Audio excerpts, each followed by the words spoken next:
to record. We're starting on time. Started to record. Thank you. We started on time almost, 1 minute late.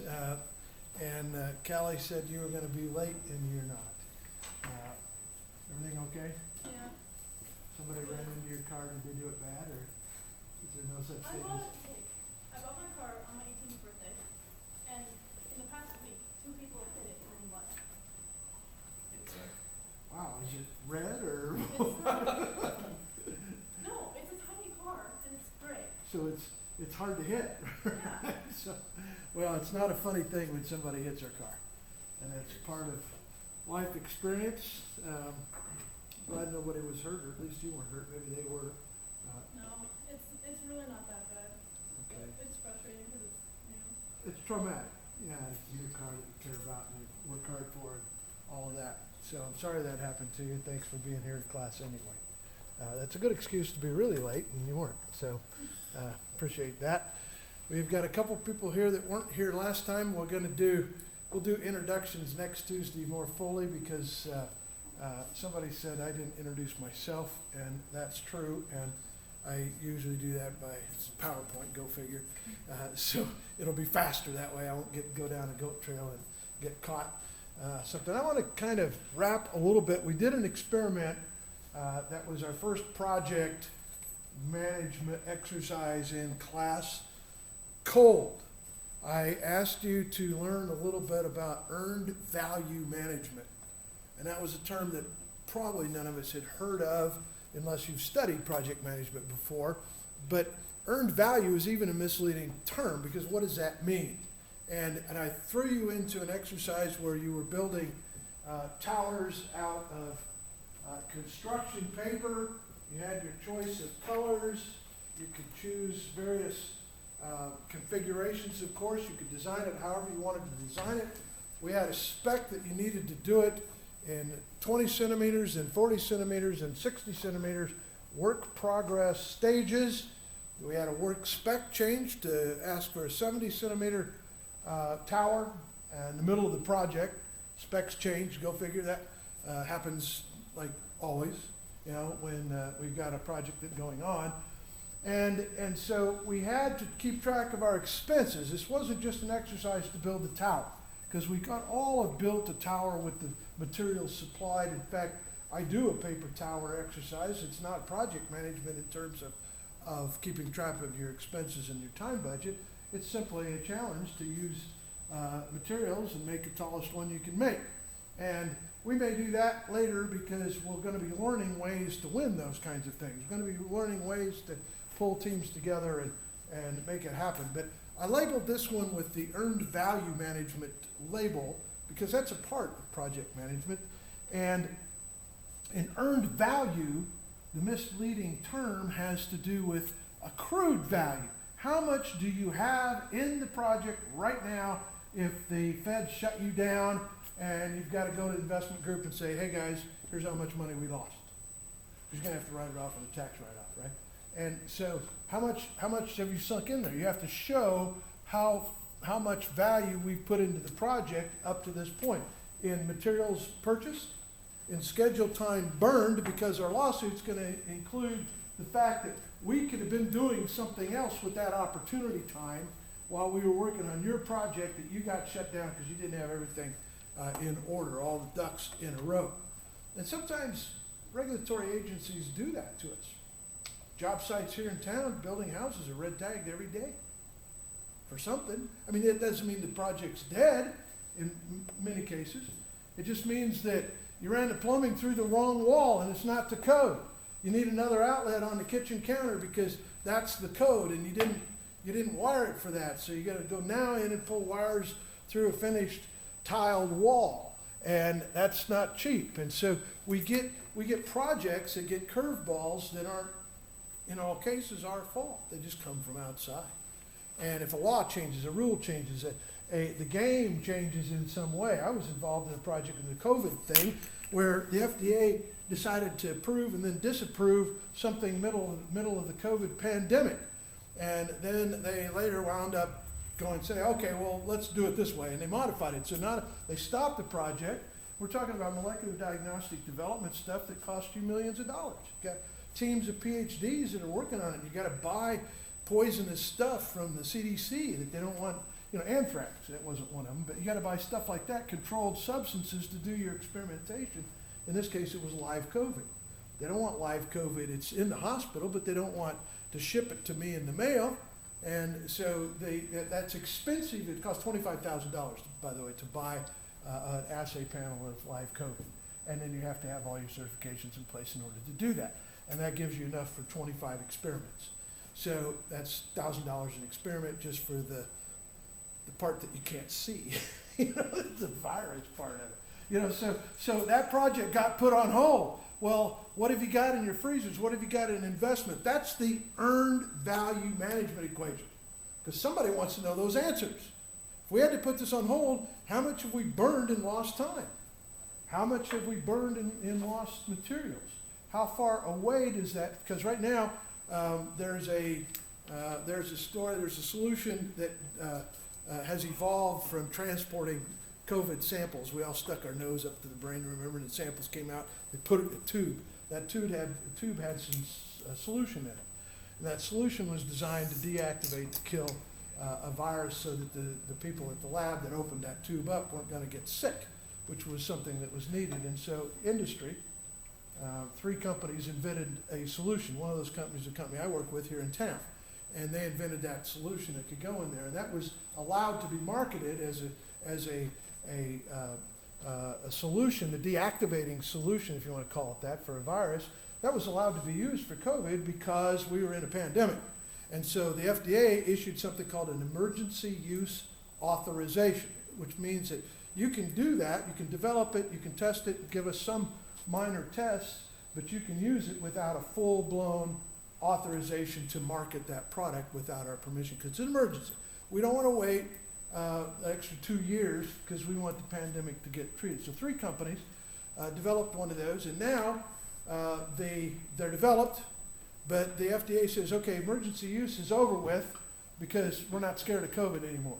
Now, we still have COVID testing going on and all that kind of stuff, but it now has to go through normal process for FDA clearance of a product. And a product like that solution is called a 510K. It's under chapter, it doesn't matter what it's under, but it's special federal regulation. It's accessible to all of us, and anybody in the medical device industry, if they bring a product to market, has to either get a PMA approval or a 510K approval.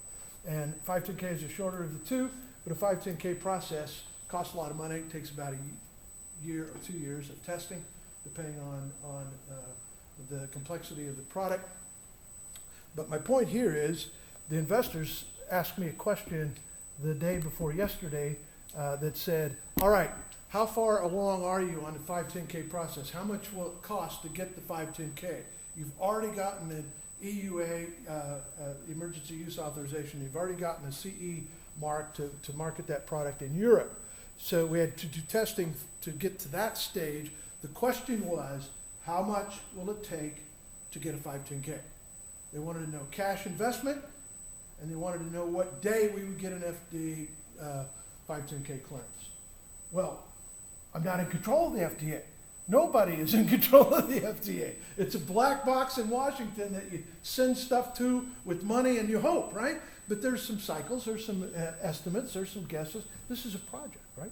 This is a project. It's a one-time project. We define project as something that's not going to normally recur. That company only needs one 510K one time in the life of that product. And that's permission to take it to market. That's permission to sell the product. So it's an important document. They have to get it. And the investor has a viable question. How much money do you need to get it? And what day will that be? How much time? Because they can't sell one product until that date, until that clearance is issued. So they can't receive any revenue from that development process until they get it done. Well, they can't sell a bed till you get the process to make them done, right? You have to be able to build one, and keep working, guys. No, you can build a lot of them. But the fact is that we all have earned value management questions. We just haven't labeled it that before. We've been asked the question, when are you going to be ready to go? It's a viable question. You ask that of your kids every Sunday morning. when you get ready to go to church. It's like, how do you get it? That's a project too. That's a recurring project though. But it unfolds differently every time you try to go to the store or go to vacation or go to a event here in town. In earned value management, we needed to be able to give those estimates to the investor group, and those are fair questions. And we need to use our best information about how much do we have invested in that already, in time and dollars, and how much is left in time and dollars. Every project that we work on is going to have those kinds of questions involved in it, whether you're trying to put a lift kit on your truck, that's a project, right? One-time project, hopefully. So you do it right until you buy another truck. And then at a point in time, you're going to learn some stuff and use a different lift kit, and it becomes another project because not the same as the last one was. And you're going to, somebody's going to ask you how much it's going to cost and what day you can drive the truck again. And if those are all open-ended questions, we're not doing our job, if you want to say, as a project manager. So I want to go through a little bit more of the earned value concept in some slides before we switch and go back to start at the beginning. I just kind of wanted to finish that thought a little bit. In projects for earned value management, we want to be able to control the projects to the plan. We want to understand value. Earned value management, we have to understand value. Some of you have got a heads up on this or like a head start because you've been talking about Lean Six Sigma stuff. And Lean Six Sigma defines value. What is value?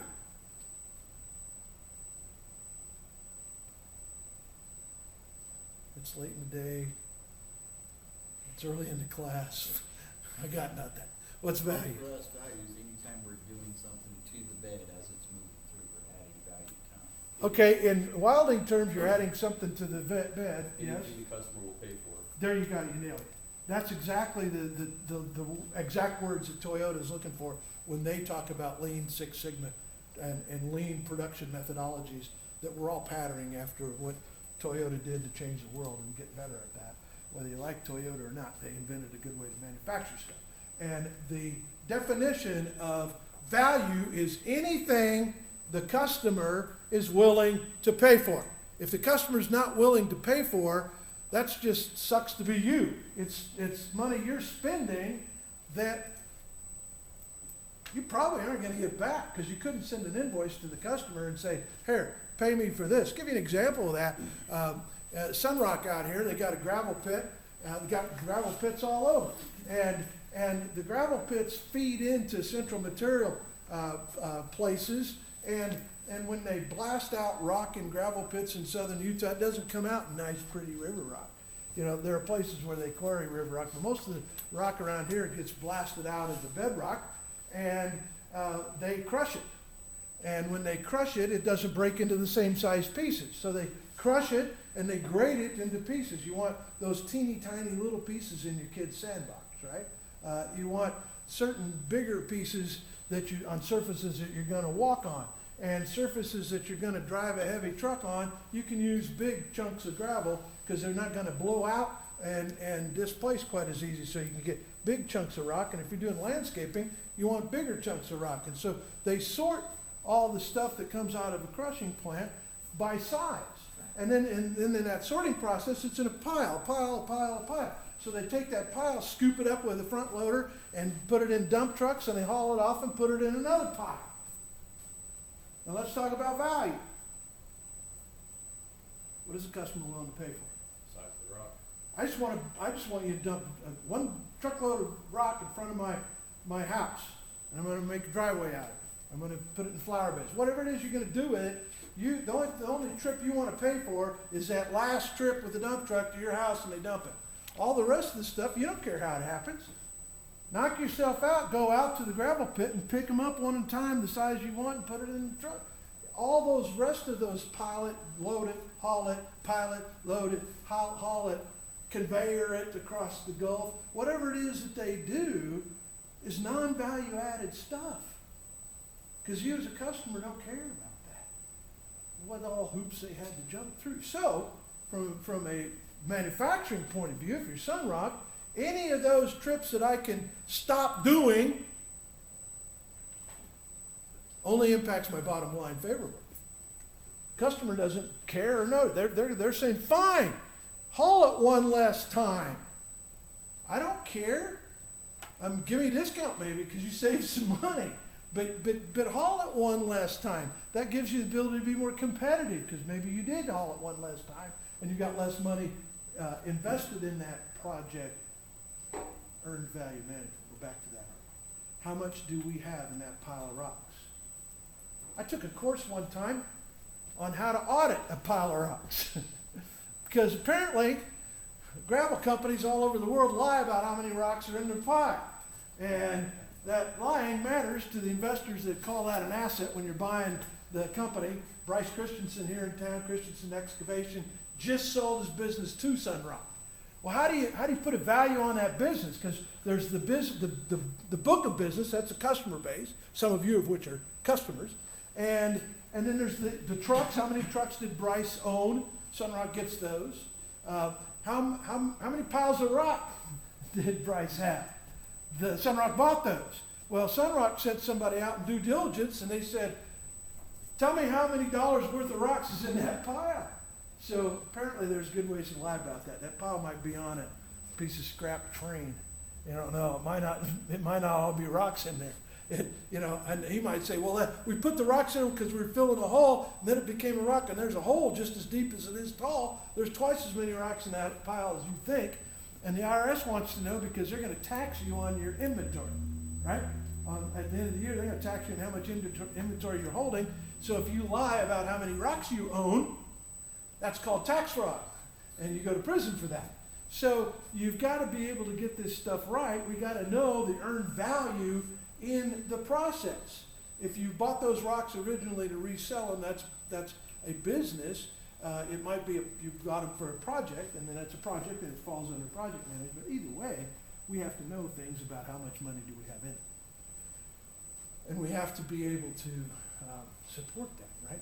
So the plan is to understand value. We are going to, we in this class are going to talk about it. So I'm going to give you 14 and a half seconds for this one. This clock doesn't start yet. What is the value of a software product to an individual customer? And that could be like a 3D modeling, Fusion 360, or it could be an app, get your contacts all together. It could be an ERP like we were talking about at the beginning. What's the value of a software product to an individual customer? And what is the value of an information system to a firm? All right, you got 14 and a half seconds to talk to a neighbor about what those two values are. Starting now.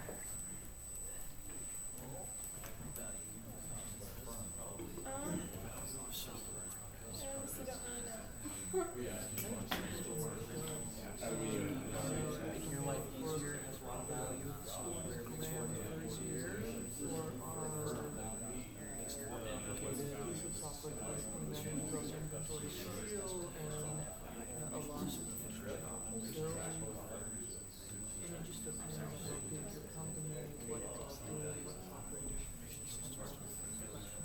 They're important, like, you have to make sure if you got a POS, I guess you have to make sure that it's working, it's not just gets out of it.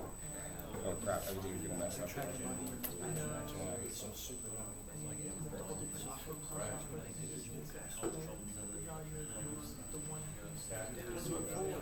Yeah. Monitor your heart rate. Yeah. Sure.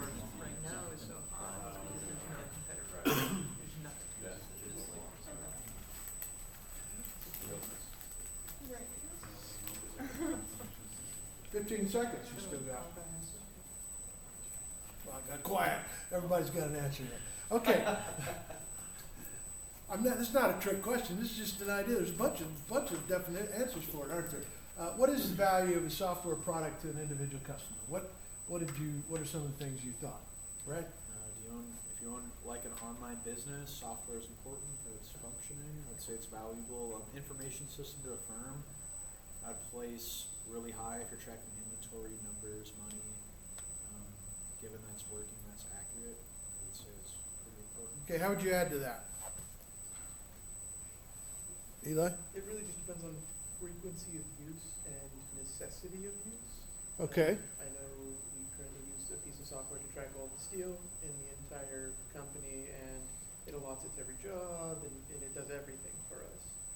And they're the only player in that market that's up to snuff. And so they charge, I think, something like 40 grand per year for just our little Just company for a out there. licensed seat for the software, huh? Yeah, Yeah. and so I know they charge quite a bit more to other people, just depending on how big the company is, how Yeah. much it's dealing with. But I mean, they're allowed to charge so much because they're the only player. It's a required piece of software for every steel company, and you can't go without it. Okay, somebody else. Value might be different for everybody. Uh-huh, for sure. I look at all the software on my cell phone. I got stuff on there I don't even know I have, you know? If you've got an iPhone, do you know you can measure from one point to another point by looking? You know, do you know it's got a compass built in without downloading an app? You iPhone guys know all that, but others that haven't bought one yet go, whoa, how come I gotta download apps for that? So value is different to various people, but if I don't know it's there, it's of no value. Answer the second question, information system or to a firm. What is the value of an information system to a company? You talked about that, right?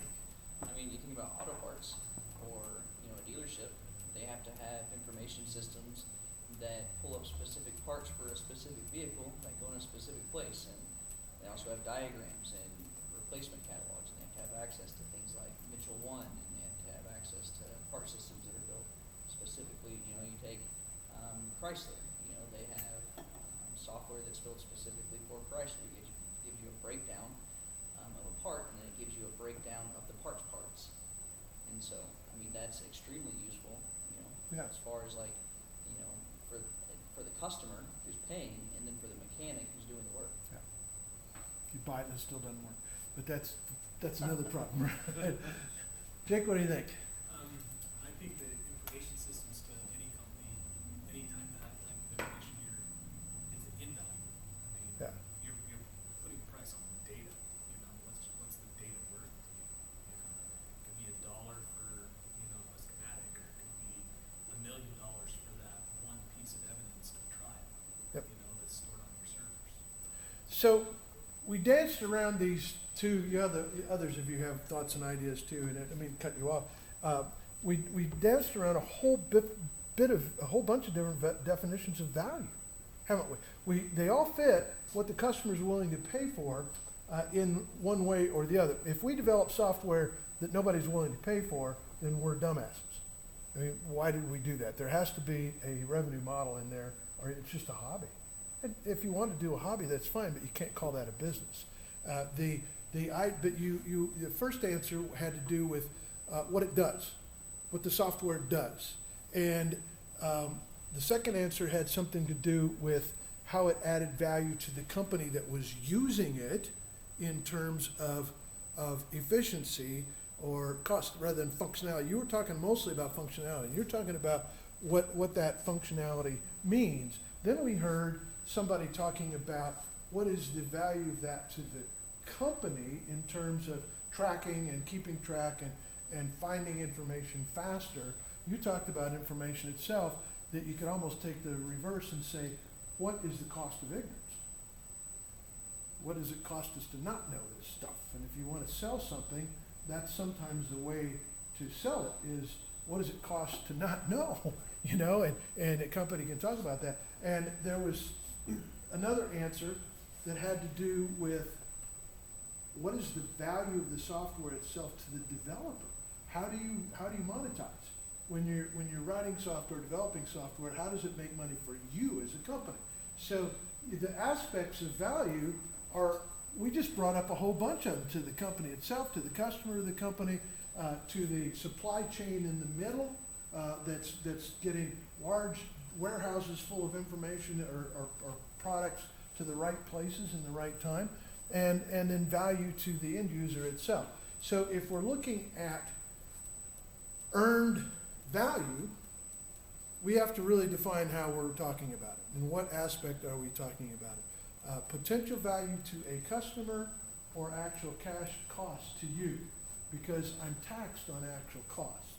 and potential value is usually not insurable. If you can't buy an insurance policy, Callie will get and have it get tangled up in an insurance mess of one kind or the other. Hopefully the people that tapped her have insurance, and hopefully it will be a simple thing with their insurance company. But we wind up, we can't insure future value. That's called betting. Tonight's game, you can bet on it, but you can't buy an insurance policy on tonight's game, Thursday night football. And because that's it's a pig in the poke. We don't know what's going to happen, although everybody does know what's going to happen, right? Denver's going to pull it out of the weeds, and I don't know what's going to happen for sure. But we can't bet on that with certainty, right? So as we look at value and earned value management, we're betting on the stuff that is a certainty. We're betting on stuff we already know. We're saying we're not betting on what might happen in the future. We're telling you what's happened so far, and we're accounting for it. And we are basing our projection of when we're going to finish based on what we've got done so far. And it's interesting on contracts, a lot of times how I'll show you this on an S-curve, in fact, in these slides in a few minutes, but it's interesting how little gets done, and then right up before the deadline, because you got a penalty clause on there, that they get penalized if they don't finish out, all of a sudden the whole crew's there, and boom, boom, boom, boom, boom, they're putting stuff together at the last minute, when they could have done that all along, but the project manager goes, oh, we got plenty of time. And so we'll go do some other stuff. We'll sell another job, we'll go finish up something else that we promised last year, and we'll work on that. And so that's bad management, right? Good management says we know exactly where value is at, how we are going to recover our value, and how we want to manage it. So we know what we estimated, what we bid the job at, and so does our customer, because that's what they agreed to. And then we need to know, where are we so far? Are we going in the hole? I have consulted for more companies that don't know where their costs are at than I have companies that do know where their costs are at. That's not okay. That's part of the reason I was involved, because they were in a mess. They didn't know what was going on. They weren't keeping track. They did not know their projects as they started them and finished them, where they were coming in at, if they made money on it. All they knew is whether they had money in the bank account. And if they didn't have money in the bank account, they didn't know why, because they built a lot and they didn't know why they didn't keep a bunch. And when companies do that, that's problematic. So the idea of being a project manager is serving the owners of the business as well as we possibly can, so that we do know where we're at any moment in time. So earned value is comparing the amount of work that we've actually completed, and we've looked to see if we're on track with cost and a schedule and actual physical work that's being done. We've had problems with that. The last year, we've seen construction all over the map in St. George. And a year and a half ago, we saw wood prices going out the ceiling. All of you that are working with wood products just saw that a bunk of wood was doubling, tripling in cost. And you didn't understand, none of us understood why. But it was happening like that. At the same time, our labor pool in southern Utah was getting skinny. We couldn't hire people. We couldn't find people willing to work. We couldn't hire them. I talked with Darcy Stewart during that period. Darcy is on our board here, and he is the owner of Sun River. And he's built a few thousand houses out in Sun River, and he understands how to build a house. He's building 3,000 more up at Tokerville exit of I-15. If you're not tracking that, it's going to be cool. And it's a shortcut design that they're widening out there and putting a reservoir in so you can fish out there as well. So it's going to be kind of cool to see that all develop in the next few years. But Darcy stopped selling at Sun River. He stopped selling houses. And you go, wait a minute, that's what he did. That was what Sun River's about. He goes, no, here's the story. I didn't stop selling houses, but I stopped selling you a house if you wanted one built. He said, because I could not hold a crew. I could not know what my costs to build were. I couldn't do earned value management computations. He said, I had to build the houses, I have to build the houses, and when it's done, I then know what day it was done, I know how much I spent on the materials, now I can offer it for sale to somebody. But if I promise that I'll build you a house for $500,000, I don't know if they got one that cheap out there or not, but whatever, let's use that for a minute. $500,000, by the time I get it built, it might be a $600,000 house, and you're gonna be pissed. Because I took your down payment, your deposit, and now I don't want to deliver it to you for $500,000 because I got more money in it than that. And I told you it was going to be done October 1st, and guess what? We don't even have the floors done yet because my crew was held hostage and they walked off the job for 10 cents a dollar more at Salisbury. I just made that up. But builders were going into construction areas and just hiring a crew, saying, how much you making here? I'll pay you more, come to work for me this afternoon. And they were taking crews off of jobs, and they've been doing that in St. George. And I don't know if I don't know how long that will go on. Our market's changing a tiny bit now. It's certainly not dropped, but it's slowing a tiny bit. Interest rates are pushing that. Interest rates are going up, and that's having an impact on that. But we're seeing that if you were relying on knowing how much a house was going to cost you to build and projecting a finish date on it, if your crews are walking off the job, who's building it? You don't have the ability to build it anymore. If Burton Lumber or Home Depot or whoever is saying a sheet of plywood's not $20, it's $80, how are you going to bid a house? And if that's happening to all your materials, this earned value management gets a real wake-up call. But this gives us an early warning wake-up call, right? Because we know as we are getting into the job before we finish the job. The time to know how much something costs you isn't when you're done. The time to know is when you're getting ready to build, when you're getting ready to go, when you're getting ready to launch the project, whatever it might be. That's the time to understand what it's going to cost.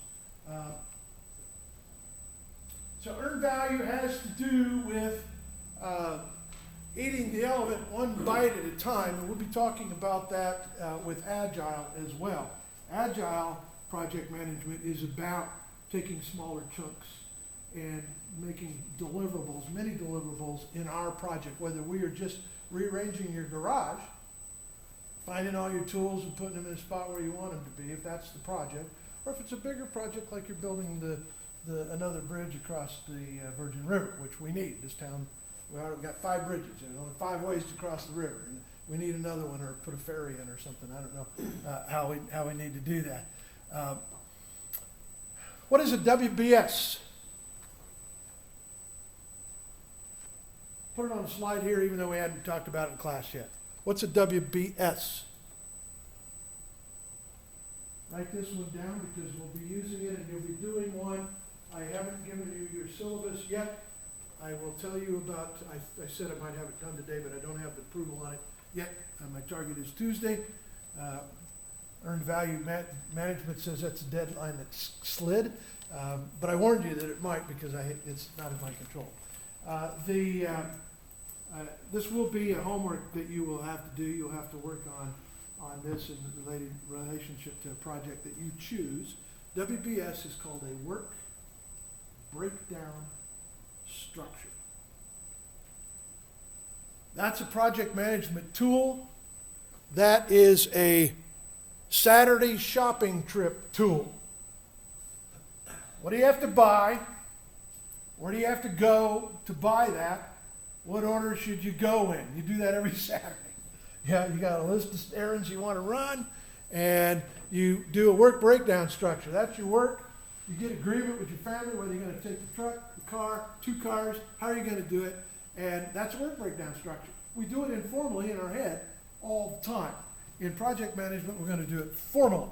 And so you will learn to do a work breakdown structure on the project that we assign.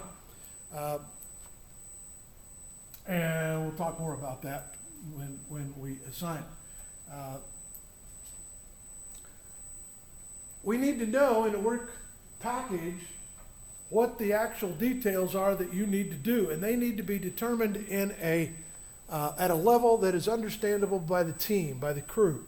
So if I tell you to go bring my car around to the main entrance out front here, and somebody volunteers to do it, and I throw you the keys of my car, a work breakdown of structure on that would be based on the competency of the person that I threw the keys to. If I assume you have a driver's license, I assume you know the concept of starting a car. And in today's world, all cars that are not classic cars that you're going to show at Hoodfest here at St. George, we'll talk about that in a little while. It's a little board for Hoodfest. Kart cars, you've got to put your foot on the brake. You've got to push a button to start it or turn a key. You kind of know where those buttons and keys are because it's not the first car you've driven. I don't have to teach you how to unlock the car, get in the car, start the car, put it in drive, and come around to the front entrance. I simply say, bring the car to the front entrance. That's a work breakdown structure. But if I send you the keys to the CNC router at Wilding and say, hug me out of pocket in a piece of laminate 2 inches by 2 inches, only the router operator is going to know how to do that. So my work breakdown structure is going to include more stuff about what tool to put in. Do you want a square corner, a rounded corner? How deep do you want it to be? How do you put it? How do you clear the machine? How do you set it up? How do you orient the machine to where your work is at, the work offset or whatever you call that? And so I can't just send the keys to anybody and have you expect to do that. So the work breakdown structure for that would be much more basic. And we see that sometimes, don't we, when you're going to make something at home. You see a recipe and you go, I want that. They got it at Chili's. They're selling it. I want to make one of those. Maybe it's a soup or drink or something, an appetizer or something. You want to make it like they make it. And they go, easy recipe, only 11 ingredients. And now you start to look at it. You got to start last Tuesday on this thing because you got to simmer this for 2 weeks. And you got to do all this stuff to prepare this base that you're going to add to your soup. Lobster bisque was that way one time. I was trying to make it. I love it. And I thought it's very simple. All the recipes said it was very simple. But when I looked at a work breakdown structure, it was above my pay grade. It was make a bisque base. The hell is a bisque base? I never even heard that before. I don't know what it is. It's got celery in it.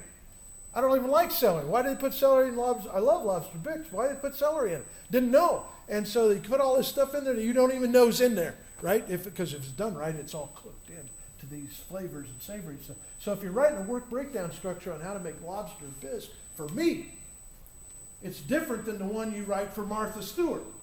She already knows how to do that stuff. You tell her to get a couple things together, and she even knows what pan to use. She did that in prison. They let her. It was cool. She had chosen. That's a side story. But not why she went. Why she went isn't the side story. It's very basic to this class. She was accused of fixing prices on stocks. And that's against the law. It's against federal law, and we could talk about that in another class. But our work breakdown structure needs to be at the level for the individuals that are going to have to do it. And we know that from common sense. But what I want to look at is earned value management right here. What we want to know is where we're at from planned value. Somebody read planned value for me there. Denver, are you close enough to see that? Yeah. Planned value. Planned value is the portion of the approved cost estimate planned to be spent on an activity during a given period, also called the budgeted cost of work scheduled. So that's just a fancy term for what you always already know. What does it look like it's going to be? Brad, read the actual cost. Actual cost. My voice wasn't ready for that. Actual cost is the total cost, direct and indirect, incurred in completing work on an activity during a given period, also called actual cost of work performed. Okay, so that really means how much have we got in it to now? To this moment in time. How much do we have in it to right now? Eli, read the earned value. Earned value is an estimate of the value of the work actually completed, also called the budgeted cost of work performed, EV, based on original planned project costs and the rate at which the team is completing work on the project to date. Okay, this is some background information that you go, I don't want to know this stuff. You don't have to do this for every project, but if you're going to run a project well, you better be on top of this stuff. And if you're not, you better have somebody in your organization that is. Because this is the kind of curve that we're going to get. Your project is going to be completed when we get to the top right corner of the curve. This is where we start the project. And sometimes the timeline, do you notice this thing didn't start when we said go? Most projects don't. we screw around for a while. And I don't know why that is or what it is, but that's lost. If you're looking at leaning up your organization, right there's some free time, right? It's what's the difference between starting here and starting here? Might as well start here and get that all free, because that costs you money. And so, what we can do to change this curve, and make this curve a little more appropriate for our efficiency in our organization, we're going to learn some stuff. We're calling this a standard S-curve of a project, and it's it's the progress in terms of percent completion or percent of the money spent. Either one of those could be, that could be time, that could be work done on the left, on the Y column, or it can be money spent on the Y column. The X column is always going to be time. So we put time in this direction. And notice a couple things that are interesting. At 1/3 of the time, a normal project has only got a quarter of the work done. That's not efficient, but that's typical. If you could drive that faster, you're a better project manager. And your company will be more profitable as a result of that. It also says here that, it says that I don't have a laser pointer. Huh. Sorry about that. All right, so without the laser pointer, let me back up if we can do that. Okay. At the 2/3 time mark, we will now have gained time. We will be at 3/4 of progress on a normal job. So that's what that says, is that between these two dots, we're most efficient on that project. And that doesn't say it's okay. That's the typical way projects work out. They don't have to work out that way, but they often do. It's kind of a benchmark to look at. If we take on a project that doesn't take a ramp-up time or learning time, first of all, we'd still try to start it over here, not there. We try to start it over here, but look at the ramp. The progress goes fast because we know what we're doing. We don't have to buy equipment. We don't have to wait for materials to get delivered. We got what we need to go, and we're ready to go. And so that project is going to gain progress percentage faster, and for some reason we slow down towards the end. It's because we're doing good. We're on track. Everything's fine. So we drag it out, and that's not efficient for the company either if we drag it out and don't finish in time. Because often what happens is the crew that's working on that project, if it's a team in-house or whoever the crew is, that's working on that, they slow it down naturally because they're not sure what you got next. So if they're not 100% sure of the project that's on next, they drag it out just by, that's human nature. And so management, we don't want to see that happen. We want to keep the takt time, you call it in production, we want to keep that takt time going. Because an injection molder, every cycle it doesn't have a product squirting out is a lost cycle, and you never get that time back, ever. It's gone forever. So we don't want that to happen. But that is what, we can do that, and we even have the ability, if we want to continue at this rate of slope, we can finish up at a half the time. In most cases, there's not a penalty for getting done early. There's only a penalty of getting done late. And there's no penalty for getting done under budget. If we get done early, often we are under budget because we didn't spend as much labor time as we expected to. We didn't meander around. You know, boy, this thing is just, sorry about that, jumping all over the place. So the opposite is true on way too many projects. And that is that we screw around, and by the time 70 or 80% of the work is done, time is gone, only 30% of the work is done. Now the alarms are going off. We're going to be late. Boss has got your full attention.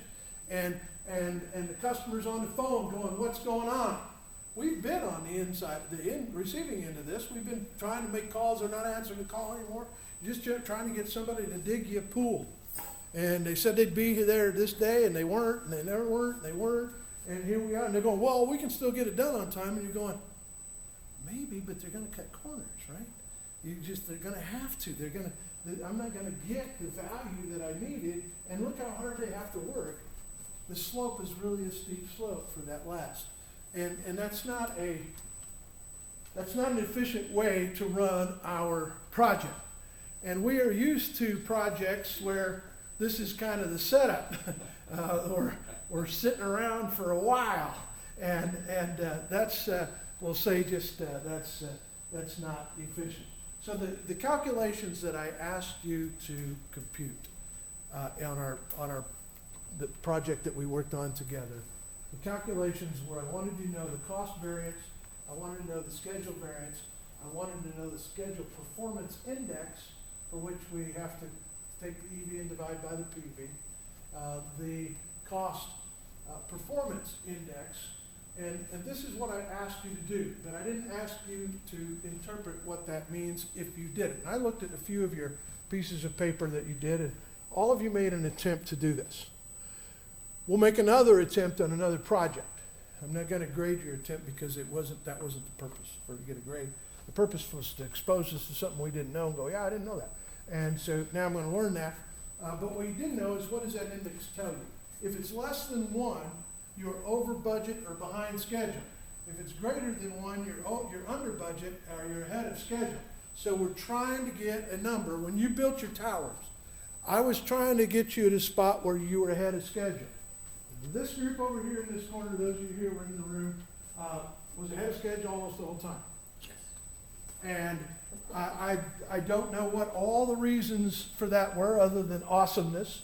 We'll just leave it at that because y'all got that ability to do it. But I was watching the 4 teams, it was easy enough for me to keep kind of track of where you were coming in on this, because from a finance perspective, if I'm Zion Bank, this is what I'm calculating on your project. I've loaned you money to do something, whether it's add on to your company or hire a sales force or whatever it is that you've borrowed capital for.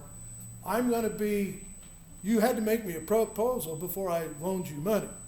And I am going to be watching on that proposal what you said you were going to do, and I'm going to be watching how are you coming in, is it happening?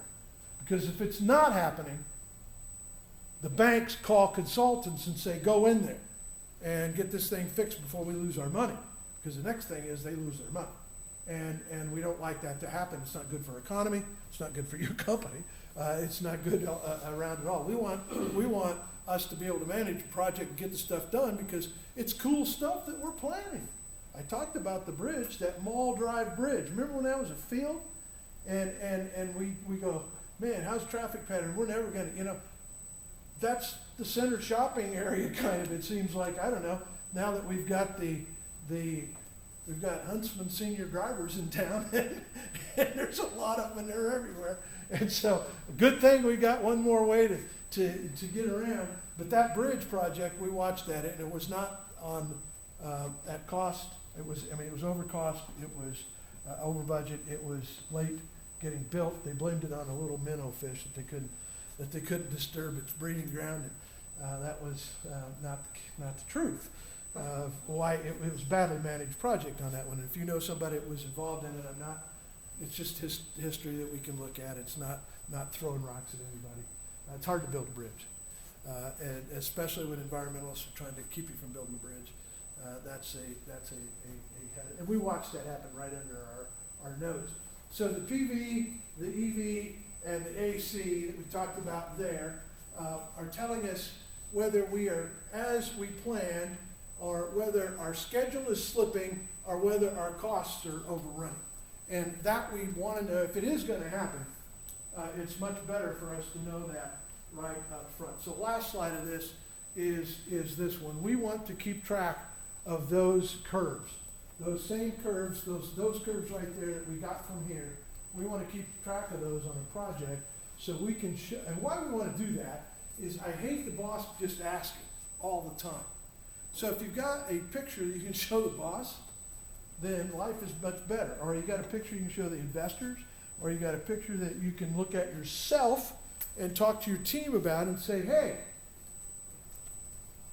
here's the time.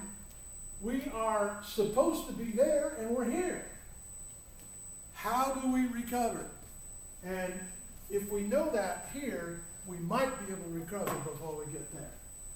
But if we don't know that here, we're not going to recover. It's not going to magically happen. We're going to drive the job in, and it's going to come out badly for us. All right. I've got a project for you. And this one's a different project. It's a short project. It's a project that's not going to recur. 1, 2, 3, 4, 5, 6, 7, 8, 9, 10, 11, 12, 13, 14, 15, 16 in the room. So that will make projects teams of 4 like we had before. This time you are going to get together as a team, and we are going to evaluate. This is an actual real world project. I told you in introductions here that as we, our orientation, I said we need to watch for the exits and know where they're at. Remember I said that? And this room is different than some of the other rooms you've been in. There are 2 doors to this room. They go 2 different places. If you haven't been out both of them, try it. This wall is a fake wall. It collapses and goes into the wall, and so it's not a structural wall at all. There's a classroom on the other side of that wall. It does mean you could open it and go through it if you needed to in escape.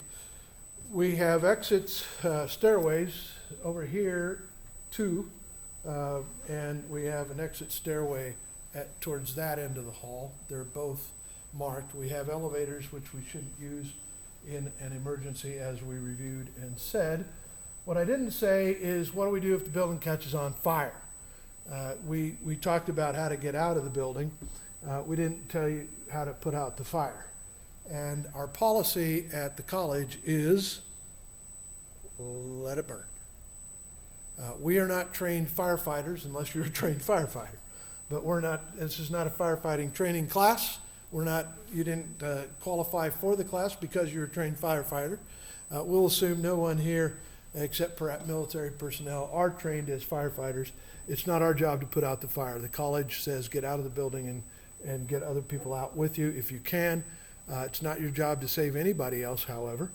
Not even me, although I would ask you for a favor. If you see I need help, get me out of here. And I'll try to get you out of here if I see you need help. But that's not our primary job. Our primary job is for us to get out and not try to fight the fire. Get out and then call for help. Dial 911 and get the guys that do know how to put a fire out of here. If it's a small fire that I accidentally started up here, grab a fire extinguisher first. Maybe we'll give it a shot. But if it turns into a reasonable sized fire, bail. That's our policy at the college here. It's not, don't feel bad about it. Don't try to start one. That's a felony. But if I accidentally start one, it won't be a felony. It's because I was trying to do a trick and it went bad of some sort. So that's the policy there. We have not yet. I mentioned our position on a shooter, an active shooter coming onto the property. Now, there's a couple things that I didn't say. We do have modern technology here, as you would expect. We're a tech college. When someone shoots up a school, it's like the guys, we made a term that somebody goes postal. Where did that term come from? And who were those people? They were coworkers. He was a guy that got mad at his boss and went back to work and shot him up. And that's repeated itself enough times in the U.S., embarrassingly, that we've coined a term for it, where people leave their workplace feeling wronged, they come back with a gun and they shoot up their workplace. I have over a dozen companies in southern Utah that I have consulted for that have had gunfire at their workplace. It's often not been a random assault. It's often been domestic related. A boyfriend thinks girlfriend sleeping with somebody at work and comes and shoots up the work. That's happened here in St. George. More times than it ought to have happened.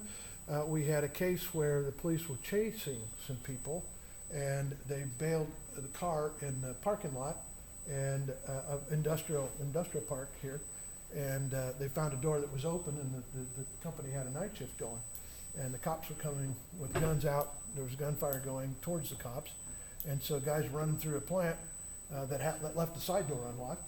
Didn't have anything to do with the company, but it was gunfire at the company. So you don't think they can happen, but it does, and so we started talking about that a little bit here about what we're going to do. So since students are part of the people, if we have problems with a student, they get expelled for whatever reason, which fortunately rarely happens here. But if it does, your vehicles are entered into a database, and security reads license plates at the bottom of the hill here, and when you come up the hill, they know you're coming back here. And unless you borrow a car from somebody else, which I'm not saying you ought to do. But they're doing that for known just security, right? It's the same software that the police department have on their motorcycles.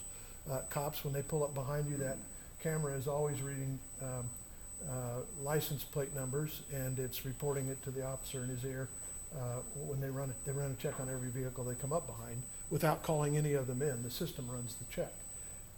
And it's not tied to BCI, but if you've got to pass it, tag, and go, it's the same camera, the same software that reads your license plate when you pull in there, and they know if your account's in good standing and your car washes for free, or whether you need to give them a new credit card number or whatever. That software is pretty common now, right? The facial recognition software that we have here on campus is not quite the level TSA has at the airport, but facial recognition software is common. Now, it's part of security systems, and it's headed for being more common and more common and more common, right? It's something that we deal with. So those measures are all designed to help discourage someone from coming back on campus and causing a problem.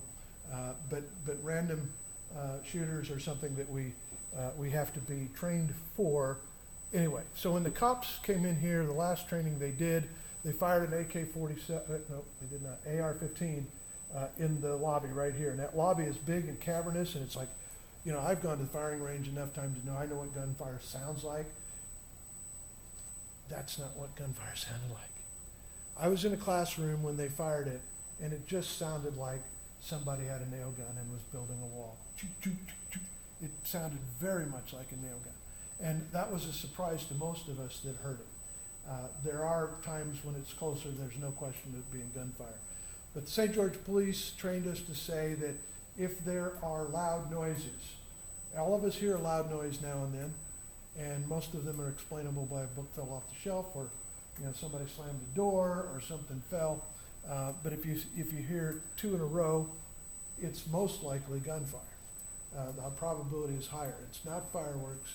That makes a specific popping sound. And by the way, the frequencies are different enough that the sound sensors that we have installed all over this town, and most cities have them now on streetlights, the sound sensors that are on there detect gunfire and not backfire. Those are different noises. If you've got a security system in your house, the frequency of breaking glass is a different frequency than gunfire is. And so your security system usually can detect gunfire. And St. George Police triangulate when there's gunfire, and they know where it originated from. They don't necessarily know which house, but they know which block, which area it originated from.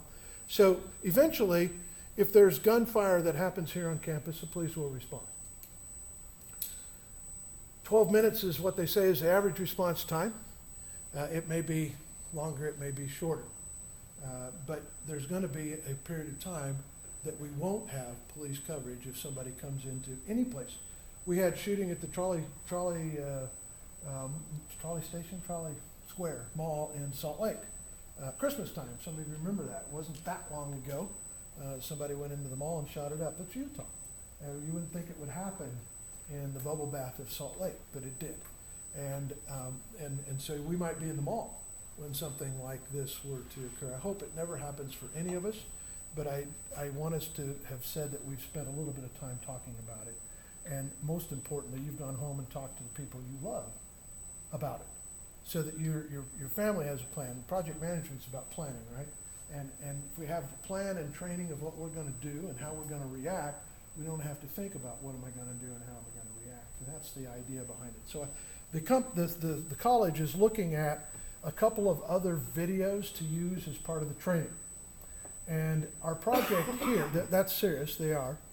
We've been using a video that some of you have seen. It's 27 minutes long, and it's good video, I think. They will keep that unless there's a shorter one that they think gets the same points across. I'm gonna show two. They're 9 minutes each, or 10, 9 one and 10 another.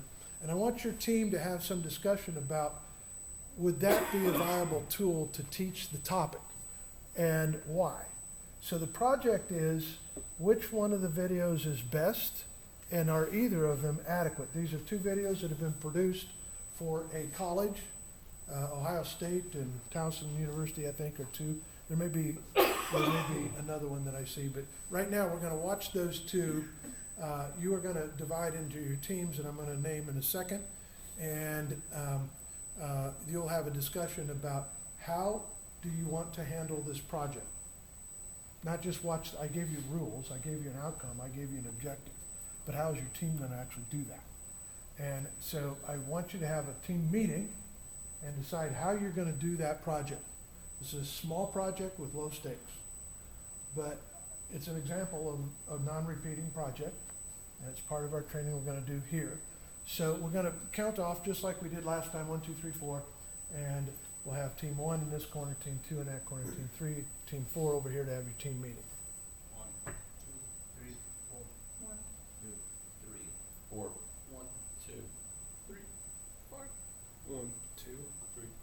Came out right, I counted right. Whew. Okay, so team 1 over there, team 2 over here, team 3 over here, team 4 over here. The task is, how is your team gonna look at these movies and videos? You'll have a quick discussion afterwards. We'll take a break after that. But so we're gonna watch these two videos. You will have a discussion about pros and cons, and those of you that have seen our longer video can put that into the mix too. I know only about half of you have seen it. So meet in your prospective corners and make a plan. Please.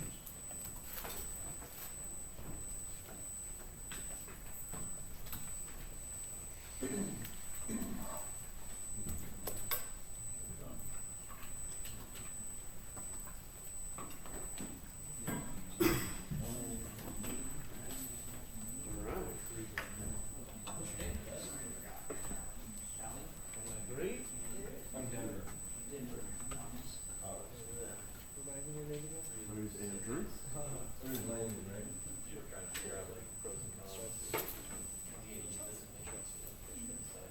Alright, what are we basing on? Yeah. For qualifications? What are we looking So these are new videos they're thinking of showing? Are we watching the videos first and then going through it, or doing the qualifications first?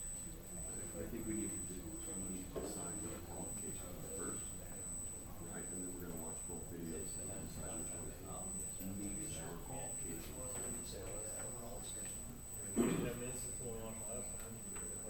You see the other one? Yeah. The other video? The shooter video? 327 one? Yeah. Was it like the computer one? Like the, I think it was only in the first time. Yeah. It's not long. Was it really? Did you hear? Yeah. Yeah. So what are we looking for? What would be a good educational? So this, the video is just an opinion of how to get film in it. Yeah, what we should do is we should react. So should the first thing just be like, knowing what to listen to, what to do? Like they say that happens multiple times, or like 2, 3 times, like.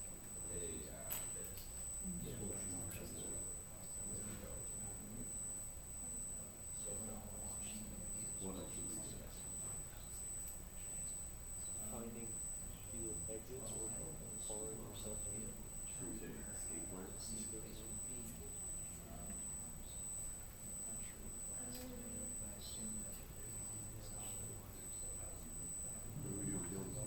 Yeah. then we lock ourselves in here, turn off all the lights.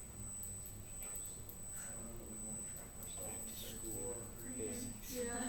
How about Draft a, lights, how about a going to survival plan?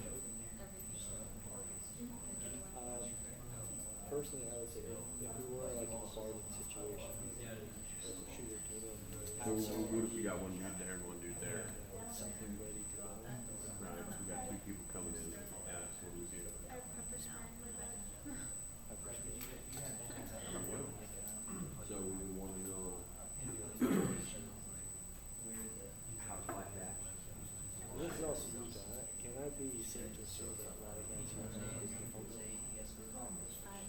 Yeah. I can tell you that.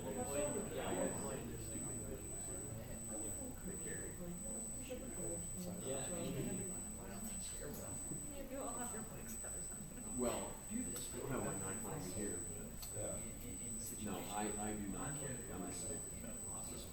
That's not an option for me. Yeah. What else are we working on? Right. So we went over mowing, street signs, Survival, benefits,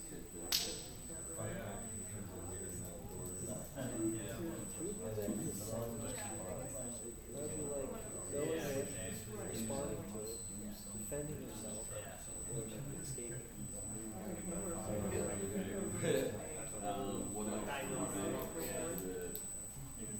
The government been apprehended or the damage. We're comfortable with already being involved, right? So it's a cop shovel, right? And the gunman goes out and put down by the state. And they don't know what's going on. Everybody's suspect, right? So if they come in and they come in and draw what you can do. You're gonna wanna be cool, calm, collected, not just rush the cops. That's what you can do. They're not experts. I mean, everybody's a suspect. So. All right, wrap your plan in 60 seconds, please, 1 minute. Cop shovel, right?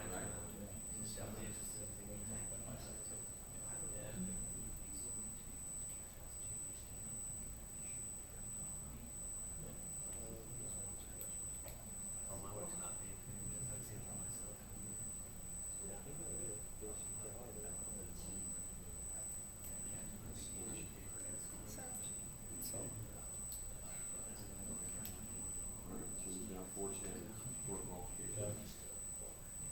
No way to report or identify.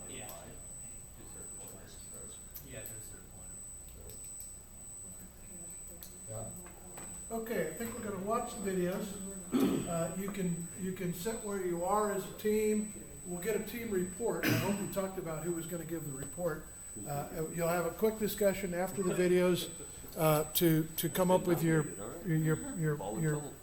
proposal. And, but you can go back to your seat if you wanna do that, or you can sit where you're at. We're gonna watch, and there's, all 4 screens should work, so we should be able to be in a spot where you can see it. And then have your discussion. So these are videos from other colleges that we are considering having customized for our own. So we don't have the texting capability yet, that these will talk about.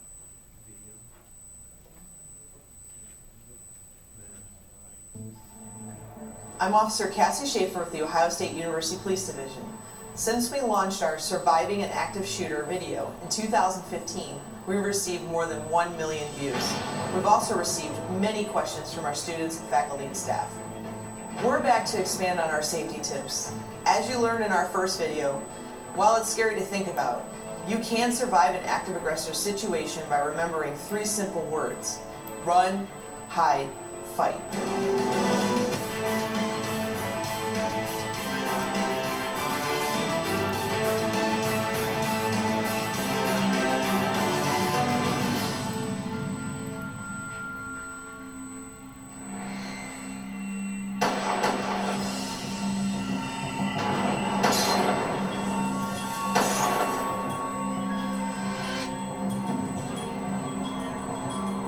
If you hear or see the attacker and you're able to dial 911 safely, give your name and location. Be prepared to tell the emergency dispatcher everything you see and hear so we can help notify your fellow Buckeyes.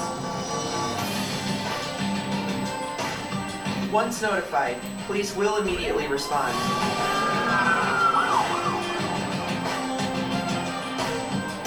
When a Buckeye alert is issued, the first message you receive may be generic in order to inform you of an unfolding emergency as quickly as possible.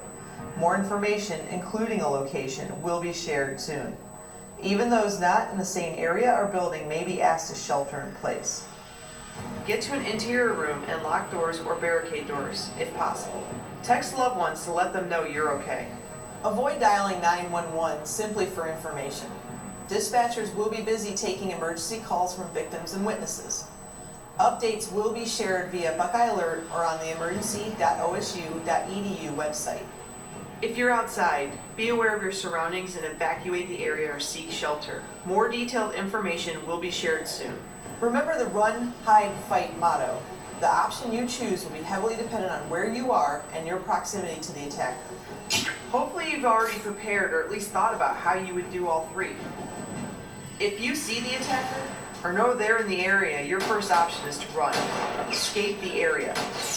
If exiting through doorways or hallways appears unsafe, you may be able to escape through a window. You may have to break the glass.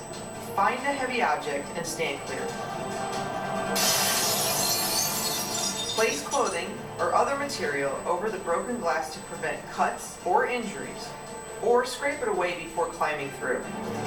Get as far away as possible and dial 911 to report what you saw and heard.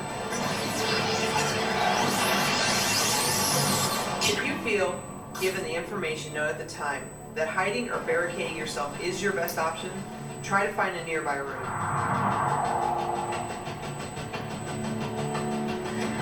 Don't worry about securing the building's main entrance or exterior doors. If the door to the room you're hiding in does not lock, block or barricade doors. Use furniture, a belt, or extension cord to secure doorways. Utilize anything that makes it harder for the attacker to find you or get to you.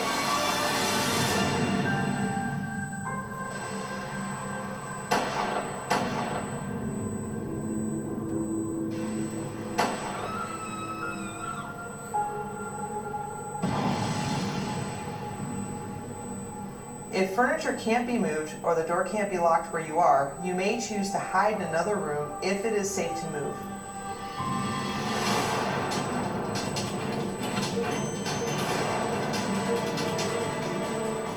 Turn out lights and silence your cell phone to make it harder for the attacker to find you.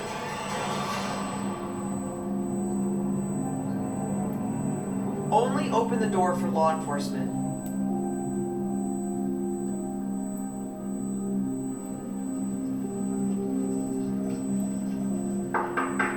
Police! If you're unsure if the individual is an officer, call 911 to confirm the officers are at your location. Make sure you tell the 911 operator you are on Ohio State's campus.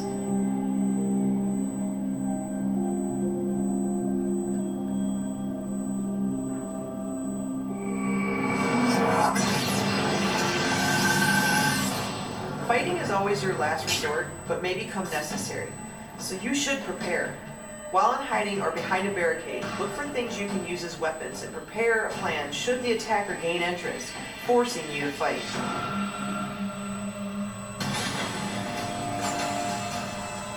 Spreading out and using the distraction technique will make it more difficult for an attacker to target you and may allow for an escape opportunity.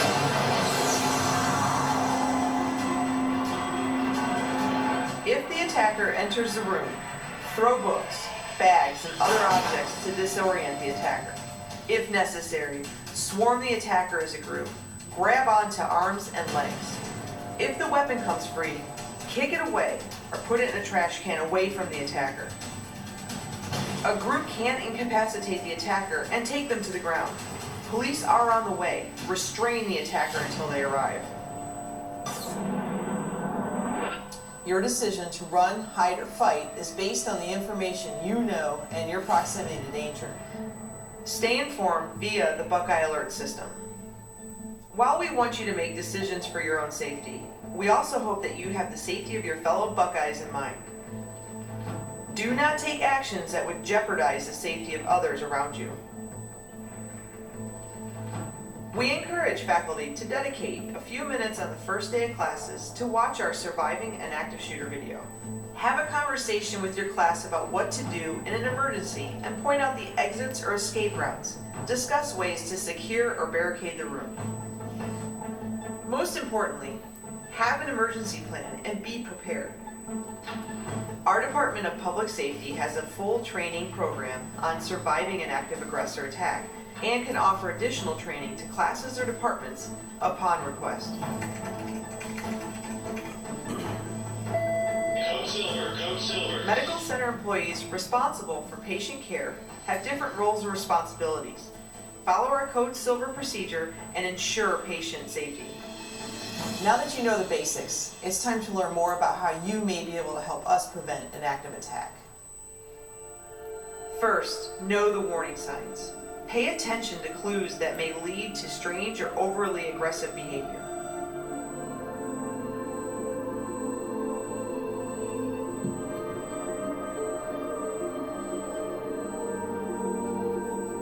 Have you seen someone make violent gestures towards another person? Have you seen or heard someone make comments about harming themselves or others? Or has someone shown an unhealthy obsession with weapons or violence?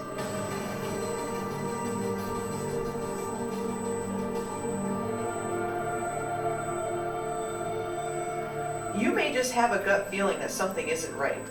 These can all be warning signs of a bigger issue, and we need your help to identify these situations.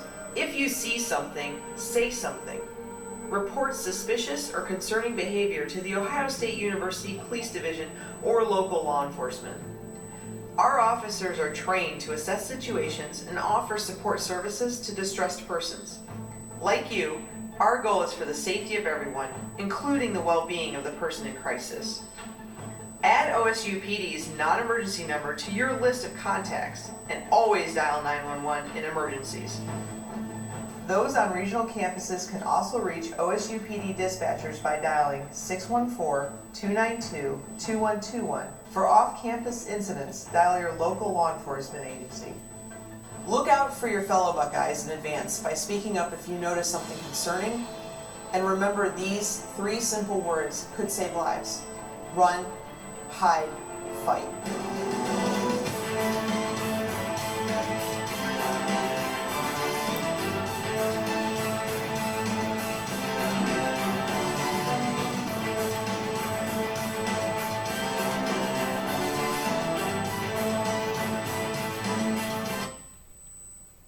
Okay, that's video 1, 9 minutes and 31. The second is 8 minutes.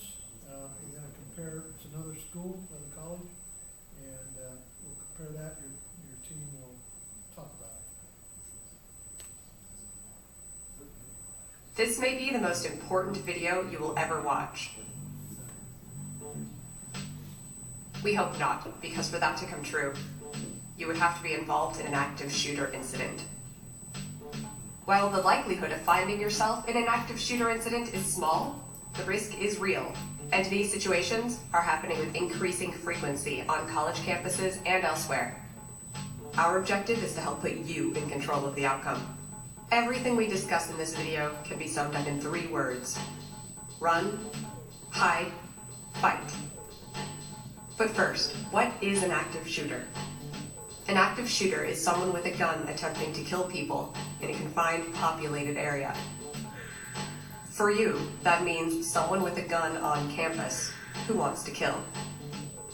The purpose of this video is to give you the tools and confidence necessary to survive an active shooter attack.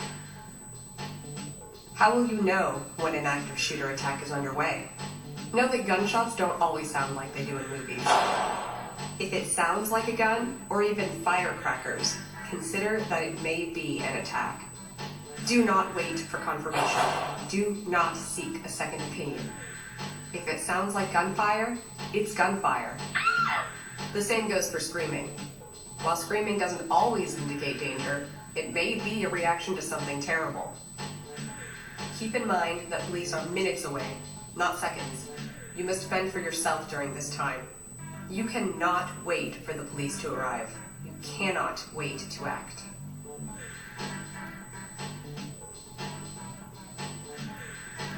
If you are inside a building, use any way out available, including emergency doors and windows. Keep closed signs don't matter now. All options are available to you. Always be aware of your surroundings. Identify your options and make a plan. By the time an attack begins, you should already know where to run. Look for exits now, so you won't have to during an attack. When the time comes to run, leave everything behind except your phone. Everything. Just thinking about what to bring is time wasted. The most valuable thing you have is you. Grab yourself and go. Get yourself to a safe place. If you are outside, run away from the attack sounds. Don't stop running until you are certain you are away from danger and in a safe area. When running, try to make yourself a more difficult target. It might be slower, but it could be safer. Don't turn around to see what's happening behind you. It is unlikely that the shooter is chasing you, but either way, slowing down to look for the shooter is not a smart strategy. Once you are out of immediate danger, dial 911. Tell the dispatcher there is an active shooter and your location. Do not assume someone else has already called 911. Yours could be the one call that saves lives. If you think it's too risky to leave your current location, hide. Active shooters seek easy targets, so don't be an easy target. It's that simple.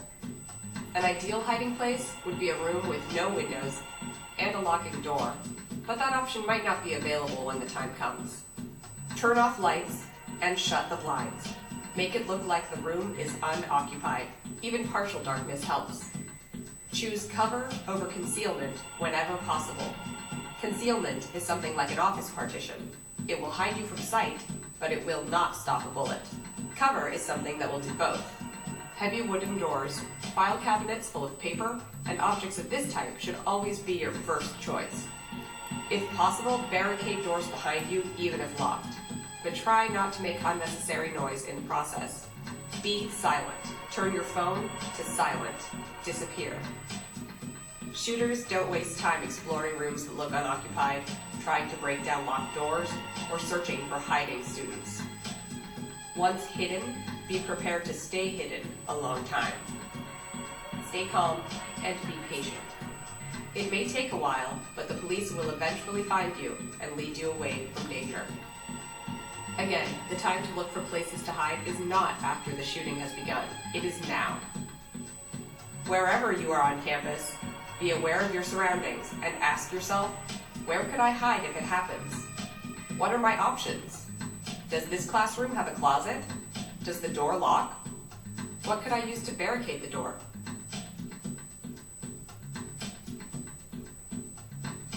If no other option is available, defend yourself. You might not think of yourself as a fighter, but others just like you have surprised themselves with how effective they can be when fighting back was the best option for survival. The attacker has at least one weapon, and you do too. Look around. Chairs, textbooks, backpacks, rocks, pens. You have more options than you probably thought.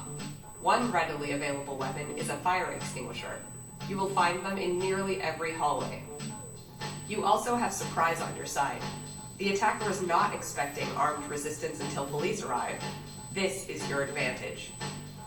When you fight back, your goal is to overwhelm the attacker and minimize their ability to use weapons effectively by limiting their vision or physically disabling them. And with others nearby, weakening the attacker will give them confidence to join the fight. Lastly, when you fight back, don't stop too soon. Fight until the threat is over. The number one job of the police is to stop the attack. This means they are totally focused on neutralizing the shooter. Keep in mind that active shooters look like anyone else, even students like you. So when you exit a building, raise your hands to show the police that you aren't holding any weapons. You don't want to be mistaken for the attacker. Remember, just as you are afraid, the police are on edge too. They need to be ready to take immediate and decisive action. So your behavior is critical. Hands in the air. Avoid sudden movements. Obey police direction. The police will shout orders. They don't have time for courtesy. They must act quickly and forcefully. Do what they say for everyone's benefit. Like we said, the police are there to stop the attack. Once that job is done, they will turn to helping. Let's talk about helping others. This may be the most difficult decision of your life, but the best thing that you can do may be just to run and get help.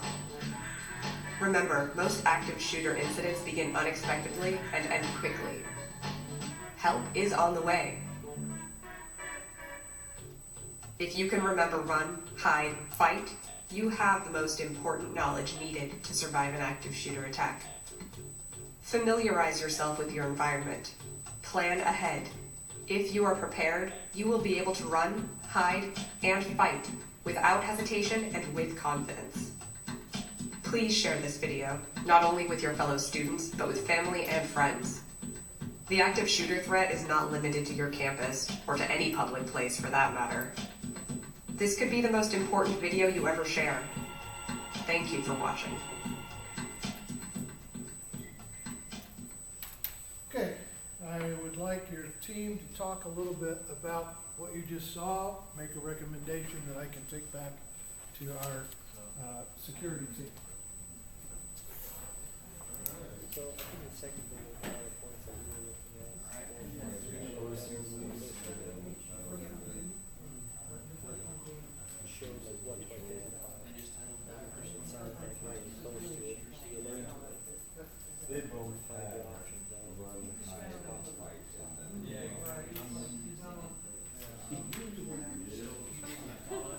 Sounds good.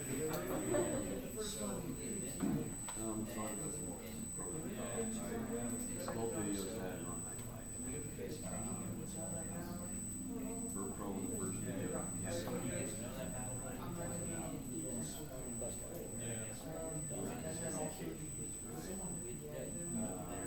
one thing that I thought was cool is so supportive.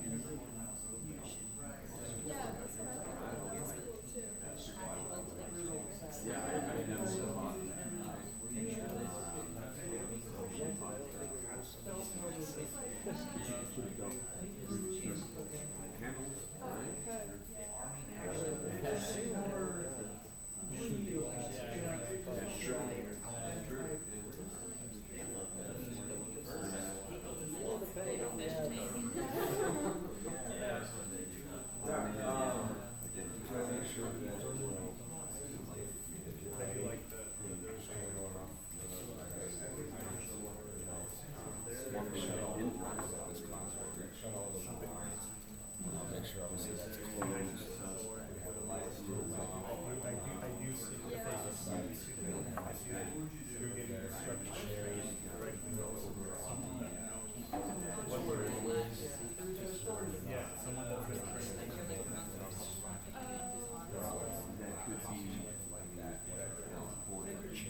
All right, 1 minute to presentation.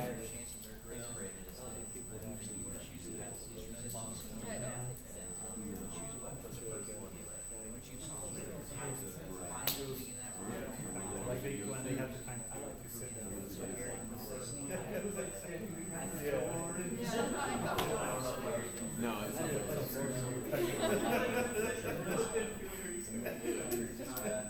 All right, we're gonna call it at this point. We're gonna hear from each of the teams, and then we're gonna take a break. And so we'll see you back. Let's go backwards. 4, 3, 2, 1. Team 4. All right, we went with video 2. We thought that was a better video. Both videos had run, hide, fight in them. But one thing that kind of put me off on the first video is it said throw the weapon away. If there's an active shooter in the building, I'm not going to throw away a weapon that could potentially save my life. And they did bring up a good point. Well, maybe they said throw it away because then now you're armed and the police are there and you could possibly get shot. But for me, that's something I'm going to take that risk. The second video had proactive instructions in it, right from the very beginning. If you hear a gun, don't wait.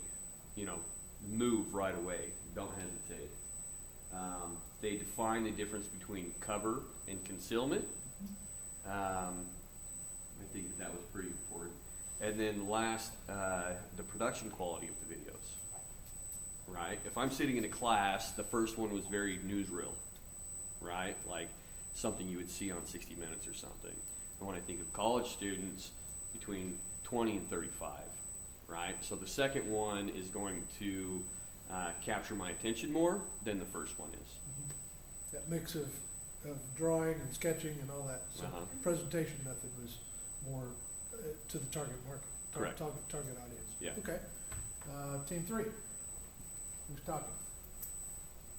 Well, we also chose the second video over the first video. Okay.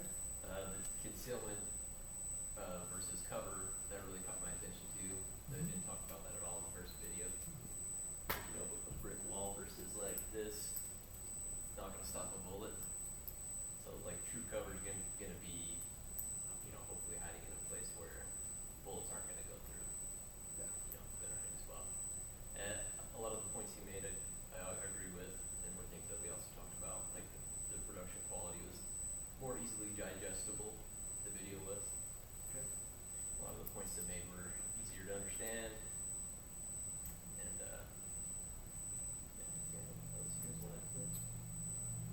I think at the end there, on the second video when it talks about, at the end of the day, you have to make that decision of helping someone else. And it puts it in a very realistic perspective of sometimes you can shoot, right? And I think that's kind of a brutal piece of advice, but very necessary for anyone in that kind of situation. There's no heroes, right? There's people. I think it was just a little more realistic without the Avengers music and all that jazz. Okay. Well, you guys, you can go against the votes of video 2, but throw in what was your assessment? Our assessment was we preferred out of the two videos, video 1, just because it was a little more our target audience rather than children. Okay. The two would be good in like high school and middle school, but for college, you have that 35 older, and you kind of lose something with a cartoon with those students. It was informative, video 2 was. However, we felt it was more of a how to become a school shooter video. Like, don't do this. Okay, I'm going to do that. Don't do this. Okay, I'm going to do that. So A training video for shooters. basically, because you got to think, these active shooters are going to be in class with you. Yeah. So giving them a how-to, on how to do it is kind of a bad thing. So there's over-information and there's just enough to Interesting. inform you. And the first one had a little bit more of that quality. Okay. I personally like the original one that we've seen, the 27-minute one, better. Yeah. It hit home with me a little better, so I prefer that one, although it was long, it condensed out a little bit. That might be a good suggestion. I feel kind of that way myself, but I'll report that back to security. Team 1. All right, so I think we think that both videos have their merits. Overall, there's a few important points that video 2 covered that video 1 didn't necessarily do. I like the recap. Sorry, we like the recap. Collectively, we chose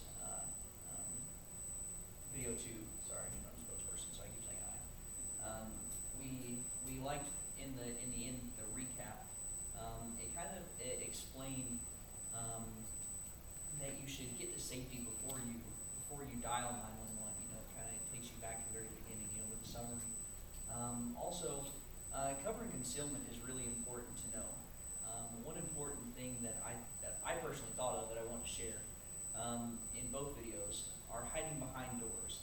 One thing to understand is that these doors, they do not have metal plates inside of them. 9mm, 45 will go straight through one of those doors and carry enough energy to penetrate your body and to potentially kill you. And so, if you have the chance, don't choose to hide behind a wood door. And then, don't look. You know, when you're running, there's no point looking back. It slows you down. Something that I learned in the Army, that the Army does, is they will not pursue a fight unless they have no choice. Unless they won't pursue the fight unless they outnumber the enemy 3-1. And if they're outnumbered, they will retreat. And it's because, how are you going to fight a good fight if you're dead? And so, that's what it boils down to. Interesting. Okay, well, thank you for your project management team effort. It's a small project, wasn't it? Give it an opinion. But isn't it a project? You have to talk about how you're going to do it, how you're going to decide, how do you weigh in, and 3 out of the 4 in each of the teams might have had a private opinion different than your what you reported to me, and that's fine, but that's part of project management. Is we all are going to have separate opinions, and the project management report is going to try to report the consensus as best as possible, and that's what the challenge really was here. How do you choose from 2 good videos? You know, both of those have production dollars put into them, marketing expertise, 2 of the larger universities in the United States.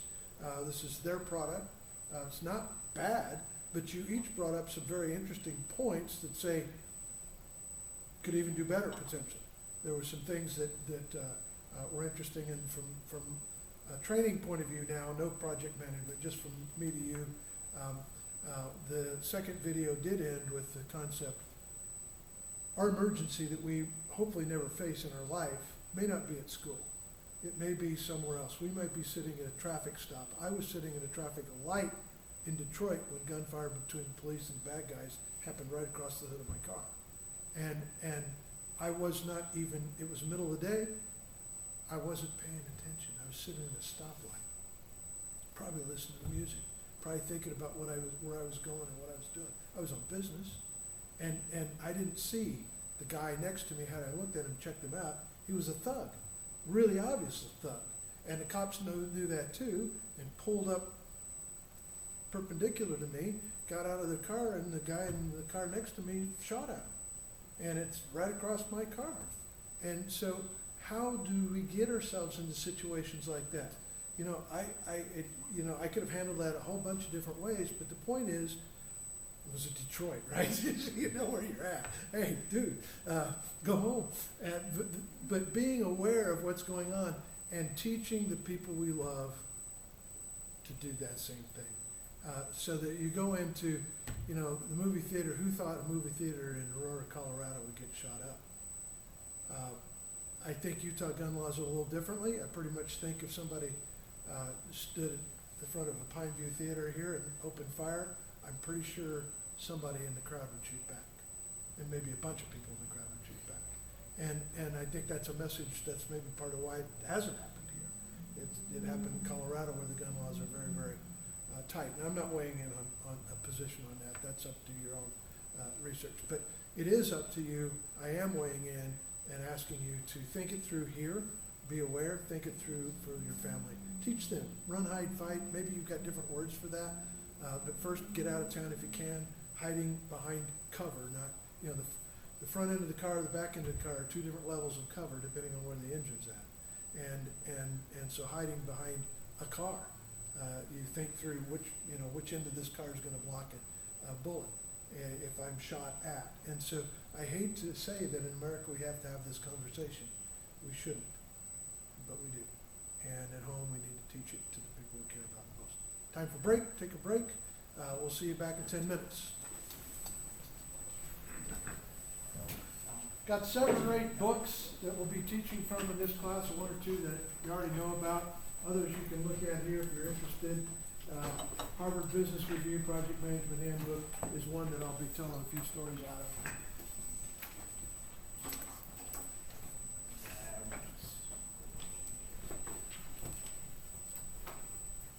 Can I show my personal copy right here?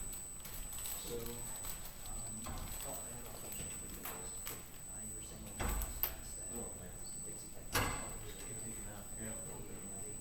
Yes. Exactly what I'm here to do. I know Kansas followers who else is carrying, just because it's not full, it's unusual, it's not something. I don't know that anybody's asking. I don't know the answer. I know that sometimes we have to go to security, right, because they're the ones that have rifles. And you've got, they've got trigger hours, and some of the guys here have rifles. Goodness.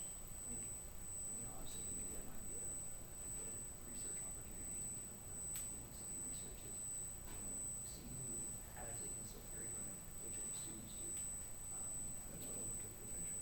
And you said that, that Dixie Tech wants to stand out and say, you know what, come shoot us, we're gonna shoot you back. What better way of sending a message than saying, look, we endorse the idea, and this many students each year on average, so carry somebody's gonna carry. That's a great idea. I will throw that out. And I'd like to know officially with faculty. I especially I'm interested in who's against it, because I want to tell you why they're entitled to their position. Right. And kind of know who can. And in this building, I don't know, in this building, it's different. But in the other buildings, I don't. Right. And that's a very interesting, I'll talk to security. Okay, cool.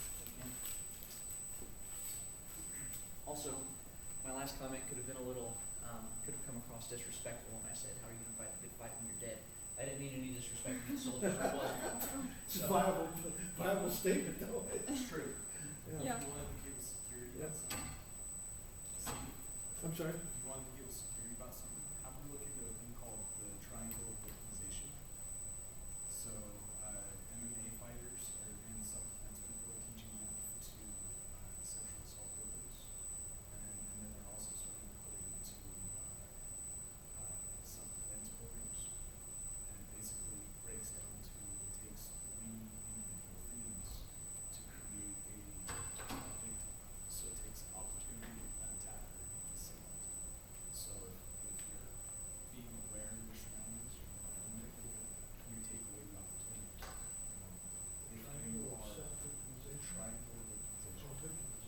And so if you as the victim, training firearms, training revolver, now, and you're aware of your surroundings, you're 2/3 the way not. Just I don't know if you've seen Gordon or not, but one of our security guys comes around. He popped his dog. Yeah, yeah, yeah. He's not very fight. He's been, he's not a kind of chick, he teaches it.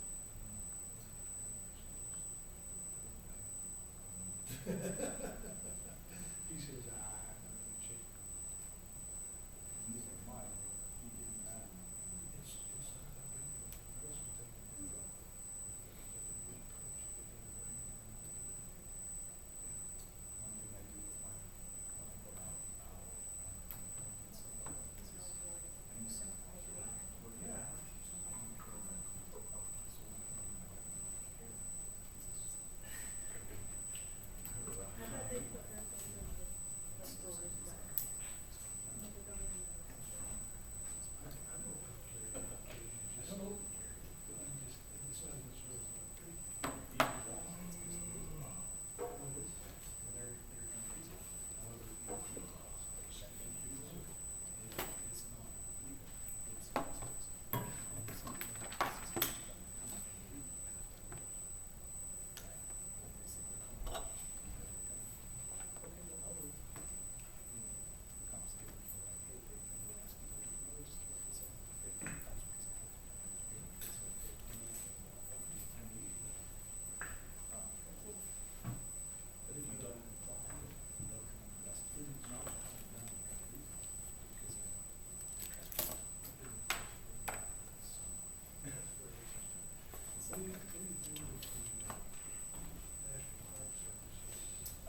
I think we've mostly got bathroom break and back.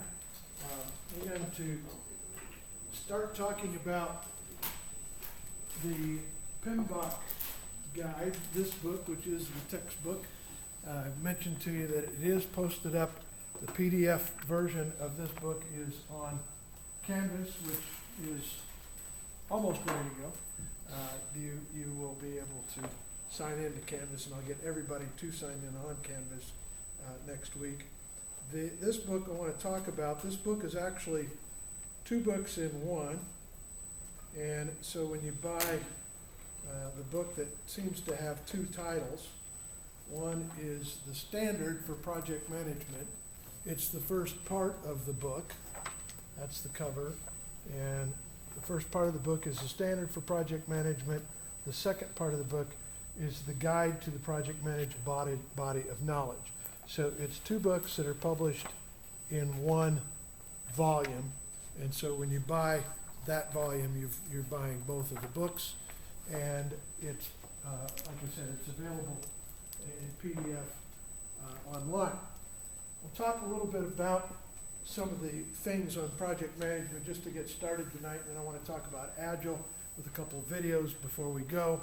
And still in an introductory type of phase. So within that book, there's 2 books. So when I refer to the Standard, I'm talking about the blue one. When I refer to the body of knowledge, I'm referring to the red one. We will have times where we look at both, and we'll talk a little bit about what they are including and what they are for. I want to review this a bit. It's in fine print, but and this is breaking the rules for slides, but breaking the rules for slides, putting it on one slide, because we'll have a chance to go through this. The thing that I want us to see is that according to the standards for project management, we have some introduction system and introduction chapter, and in a chapter on what the value delivery is about, creating value, defining value. We've already had a little conversation in class today about that.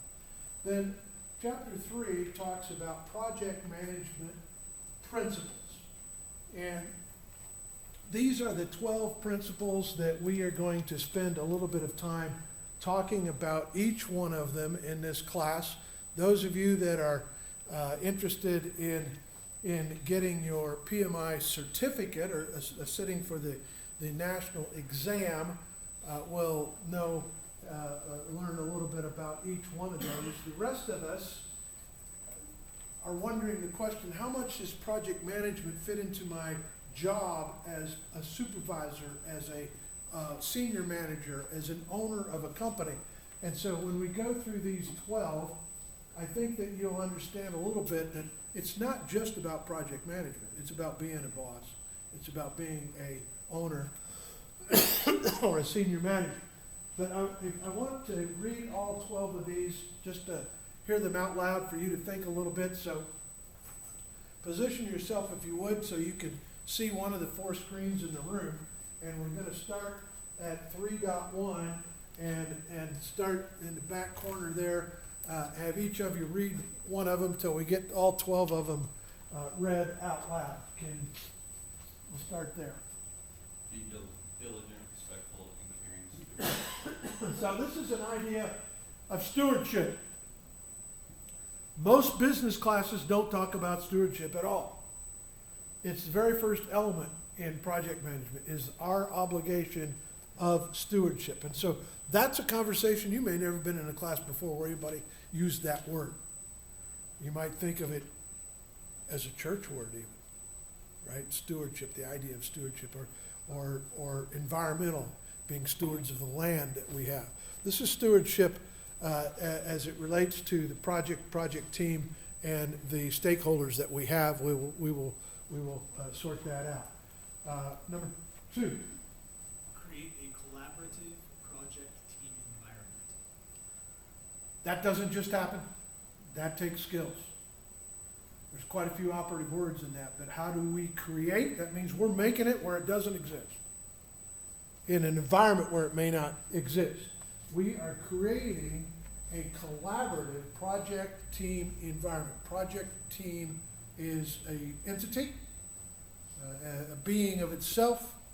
There is a word you might look up sometime if you like, are fascinated with the English language and words that maybe you forgot existed. There's a word called Gregor. And Gregor is a description of the personality of a group. You ever seen a crowd of people turn riotous? They gained a personality. And that personality exhibited some characteristics. And so a group of people binding together without even intentionally doing it, every time a group of people is together, we have a Gregor, a personality as a room. So all of us in this room tonight have a personality, and the more time we would spend together, the more that personality would manifest itself as to who we are and how we behave and what we act and how we decide and how we think. Every group, and that's true for family units, and that's true for business groups and teams and things like that. So that's what that's about, create a collaborative project team environment. Just by putting people together doesn't make them a team. Calling them a team doesn't make them a team. And getting stuff done collaboratively doesn't happen just because you assigned it. It's something that takes skills. And this class will talk about that. In fact, the second point. 3.3. Effectively engage with stakeholders. So knowing who the stakeholders are sometimes is a little bit of a fishy little job. Who are the stakeholders? Who's going to benefit from this project? And sometimes the stakeholders, we need to know who they are to leverage them to get things done, because they didn't know they were a stakeholder in some cases. They didn't know that they had an interest in the outcome. They didn't know they would benefit from what you are talking about. So when the owner of the gun range in Washington at Purgatory by the fairgrounds there was being challenged to get their license renewed as a gun range, one of the stakeholders in that project, if you want to call it that, this was open in the papers, right? This was something that was a community event. People were opposing it, people were supporting it, people were trying to get it done. One of the stakeholders was the homeowners group that lived in Coral Canyon. There had been incidents of stray bullets landing in their yards or hitting their houses. So that meaning the berms that were containing the shooting range weren't containing the shooting range. People were shooting up over them, and those bullets were landing in Coral Canyon. So the Coral Canyon homeowners group became a stakeholder in the outcome of that conversation, and had to, because I remember one lady that testified, her kids played in the backyard all the time. They had a sandbox in the backyard, and they found a bullet in the sandbox. She was quite happy that her kids weren't in the sandbox at the time, and madder than a hornet at how could the county allow a firing range that allowed bullets to escape like that. She has a point. I'm in favor of a place to practice, but it needs to be a safe place to practice, right? And my backyard is my right for peaceful pursuit. So finding who all the stakeholders are on a project when you're trying to get something done, I mean, all they really wanted to do is they didn't want them to necessarily close down the shooting range, but change the direction they're shooting in such a way that if somebody does overshoot it, plops in Virgin River or something. It doesn't, or better yet, it doesn't escape the firing range, right? The shooting range ought to be safe to those that are neighbors and around it. So stakeholders may be people that we don't recognize as stakeholders until we fully consider the impacts of our project. Number 4. Focus on value. We've already spent a bunch of time in class talking about value, but we understand what value is, and we learn to talk about that and bring it back to the discussion of value. Is the customer willing to pay for this? If they are, let's make it happen. If they're not, let's consider, could we do it without it? Is that an unnecessary step of procedure or process? Number 5. Recognize, evaluate, and respond to system interactions. So system interactions are going to be the systems within the scope of the project. They may be all within our company, they may be governmental, they may be regulatory, they may be customer-based, they may be group customer-based, they may be distribution network-based, they may be political or, you know, part of the state, the city, the county. We've got lots of systems that we have to interact with, and most obvious within our own company, we have research and development, we have accounting, and we have production. So operations is a system, and it has to interact with the people that pay the bills, the accounting system, and it has to interact with the sales and marketing team that are making promises to the customers, and it all has to work with the ownership. Those are systems that have separate objectives in many cases. And so we have to work with all of those entities and how they interact, because if you take just three systems, the system of quality, the system of money, and the system of time, everybody says you can have any two of those, but not all three. If you want it faster, it will be more expensive.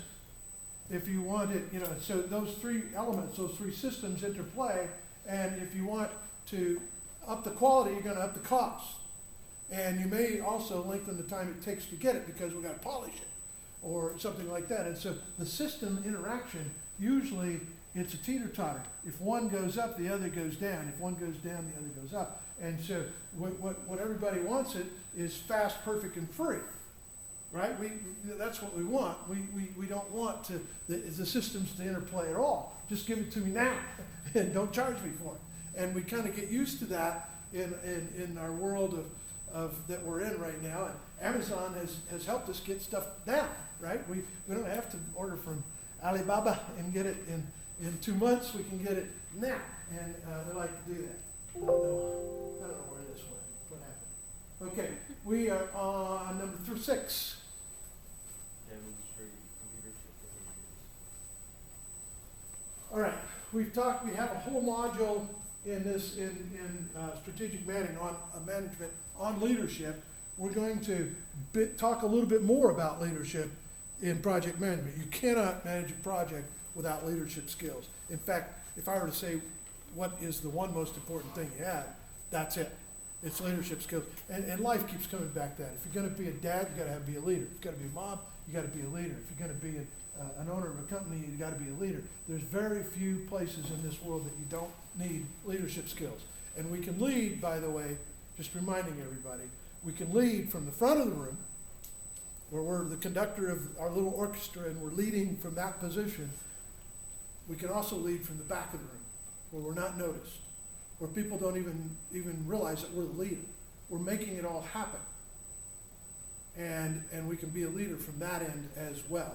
And so we need to learn, I think, to do both. We're naturally more comfortable at one or the other, and we need to do the opposite, learn to do the opposite a little bit more fluently. Number 7. Tailor based on context. Okay, tailor-based is a new term that's a project management term. But when you think about it, you'll know exactly what it means. It's not buying a shirt at Walmart, it's buying a shirt that's tailor-made. So it's not just using the canned project management formulas and templates and activities. It's tailor-making hybrid systems for our project management, for our project that works best for our project. And it's understanding the set of tools that we have to draw from and using the best set of tools. And if it requires us to hybridize a tool between Agile and PMI, let's do that. If it requires us to hybridize a template that we just made up, there's no rule against just making something up. If it works and gets your project done better, then that's a brilliant thing to do. And that's what tailoring is about. And so based on the context of what we have, when should we customize the way we go about leading a project? We have lateral authority to do that. We can customize. We don't have to live by a rigid set of rules in project management. This isn't a law. This isn't a, where we've got statutes in most cases in project management. This is just leadership of a project. Number 8. Build quality into processes and deliverables. That should stand almost by itself. That's one of those systems, the quality systems, that has to be there. at least to the degree that our customer agrees on it and is willing to pay for it, right? So quality itself, I mean, we can want the very best quality possible, and the customer's not willing to pay for it, then where can you cut corners and make a Yugo? Which is, you know, car company for some of you that aren't old enough to know that there was a car named Yugo once upon a time that was known for, you know, why put on 5 lug nuts when you only need 3? You know, they can cut costs everywhere, and in cutting those costs, some quality gets cut too, right? And that's what happens when we build cars cheaper and cheaper and cheaper. Number 9, Navigate complexity. I think that says it ain't gonna be easy. Every project is gonna have its set of complexities that are there, and you go, well, but we're different, you gotta understand, we're a job shop. And, you know, whatever your excuse is, well, we're regulated in the medical industry. There may be things that we excuse, but that doesn't mean that we can't run the project. The project's gonna be complex. It's our job to run it. We see Congress working with that. Every bill that they pass is a complex bill, and they don't get it right all the time. In fact, often they get pieces of it wrong, and we complain about those pieces they get wrong, but it's complex. And managing complex projects are important. Number 10, Optimize risk responses.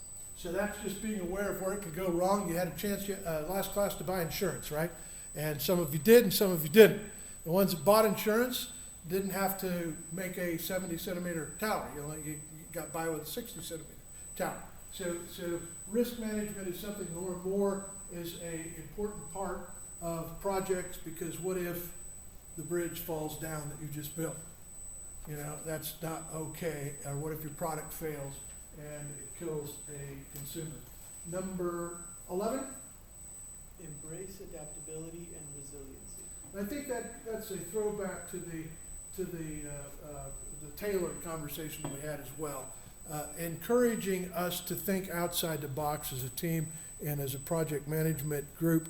How do we get creative and adapt and make do with when resources aren't availability?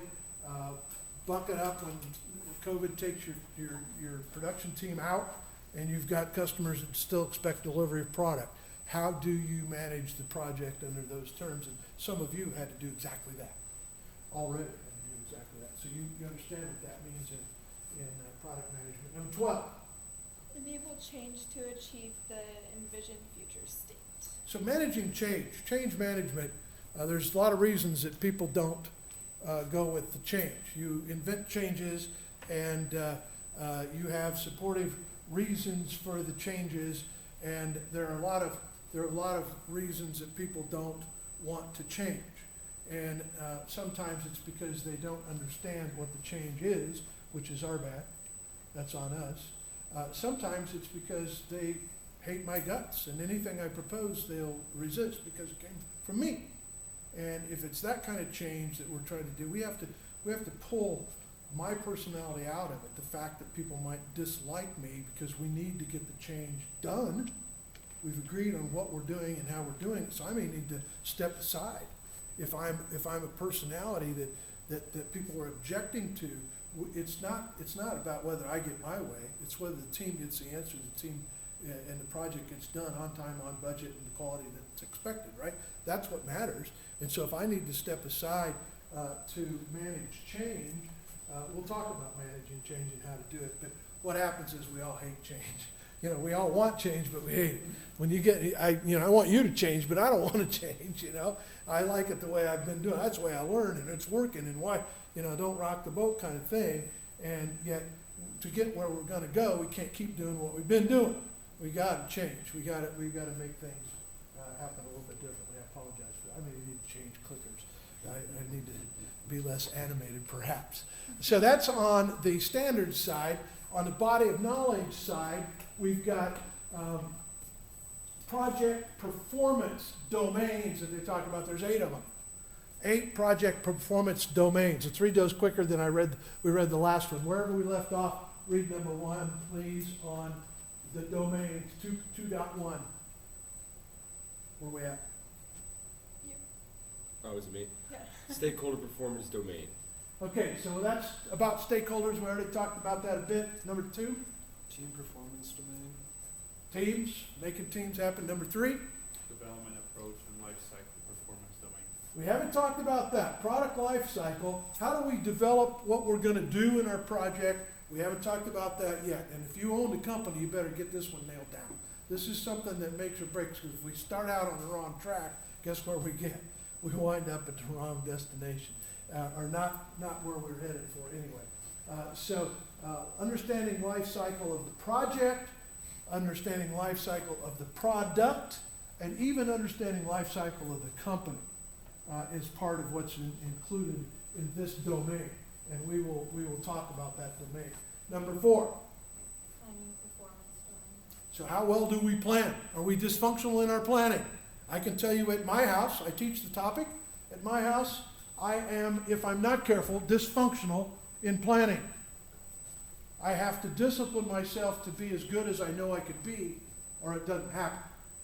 And you all have one of your own natural tendencies that you don't do on this list as well. As we look at the domains, planning is one that I know the incredible importance of it in my business world, my business life, in my personal life.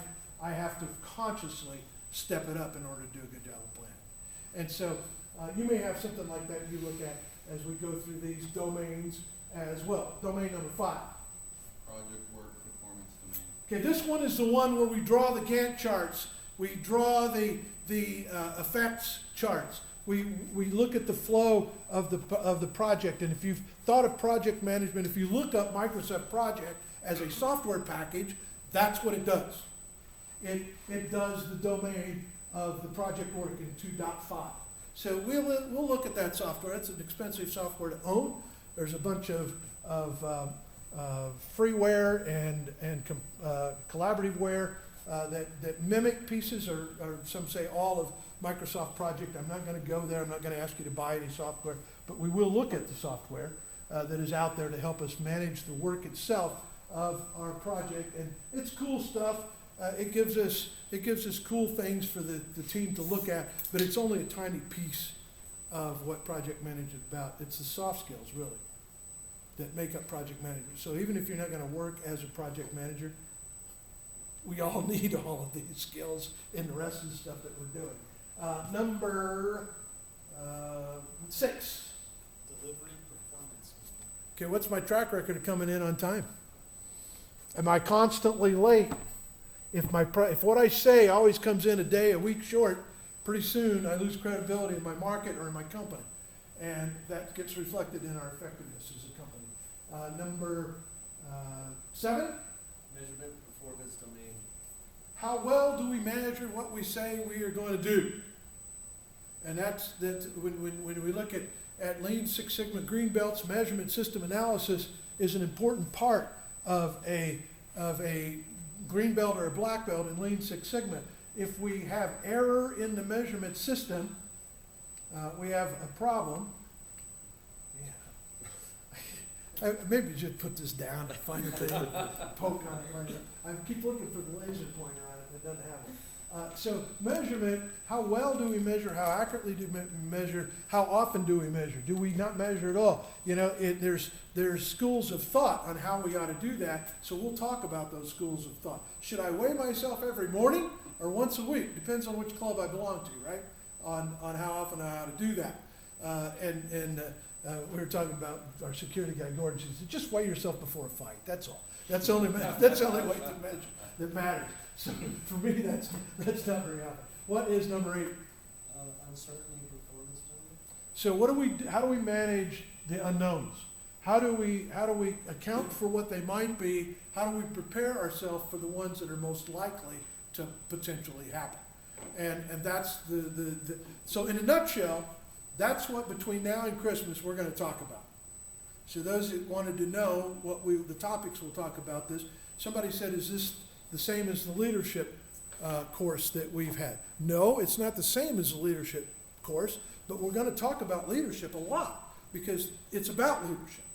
And there's different tools and some additional tools. And, conflict resolution never goes away. We never master that. So we never talk about it enough. So it's good for us to look at various tools that we have for that topic alone. So we'll bring some of those out in this class and have conversations about them. So talk for a minute about Project Management Institute. That's what PMI stands for. This, by the way, was a handout. I printed these out last class. Some of you have these slides. If you don't, all of you, I'll print more. If you all don't have them, but these are on the slides. So this is what and we'll talk for a second about what the exam is about and what the cost is. The American National Standards Institute is cooperative with PMI. Those of you who look at ANSI standards and talk about ANSI standards, it's ANSI, by the way, that tells us how long a minute is. It's ANSI that tells us how much a pound weighs. It's ANSI that defines things within our world. And they're the United States version of an international version that does the same thing. So traceability to standards, it's ANSI that is the holder of what's the right way to manage a project. So what we're talking about is to an ANSI standard. If I get it wrong, standards change, standards get updated. If I get something wrong, call me out on it, because it's just a standard and we want it to be accurate, we want it to be right. And if I give you some old information, I will try not to do that, but it could happen, and if it does, correct me, please. There are local chapters of project management. There are 300 chapters in 103 countries. There are some in northern Utah. We don't have one in St. George. They have their own website. It was founded in 1969. They have 682,000 members. It's out of Pennsylvania, 650 worldwide, 1.259,817 certified members. So what you're studying, 1.5 million people have already studied it and gotten it. And a bunch more people have studied it and chosen not to take the exam, but to practice the skill sets. So we're not making this up as we go. We're teaching what the world has adopted and how to best manage a project. And by the way, somebody asked me, do employers look for this credential? And if you go on any of the Indeed, Monster, any of the employment websites, LinkedIn, and put in PMI certification, you'll see there are a number of jobs that require it and pay accordingly. It's a bump over if you don't have it. There are some industries that require it a lot. Here in town, many of the builders have positions that require that. Western Rock, Sunrock have positions that require that. Layton Construction is a Salt Lake company, but they're in our market a lot. Wadman's in our market a lot. Hughes is in our market a lot. Those are commercial contractors and builders that require PMI certification for job categories that they have. Cernowski down in Industrial Park that makes trade show exhibits. They have 12 or 13 PMIs and job at that company that are here in St. George. So there's a number of companies in St. George that use that credential. There are other companies that are looking at it and trying to up their game and their offerings by having people with those skill sets qualified. Eli works for one company, S&S Steel, which owns St. George Steel. Some of the jobs that they are working on, having in-house PMI, that's a feature.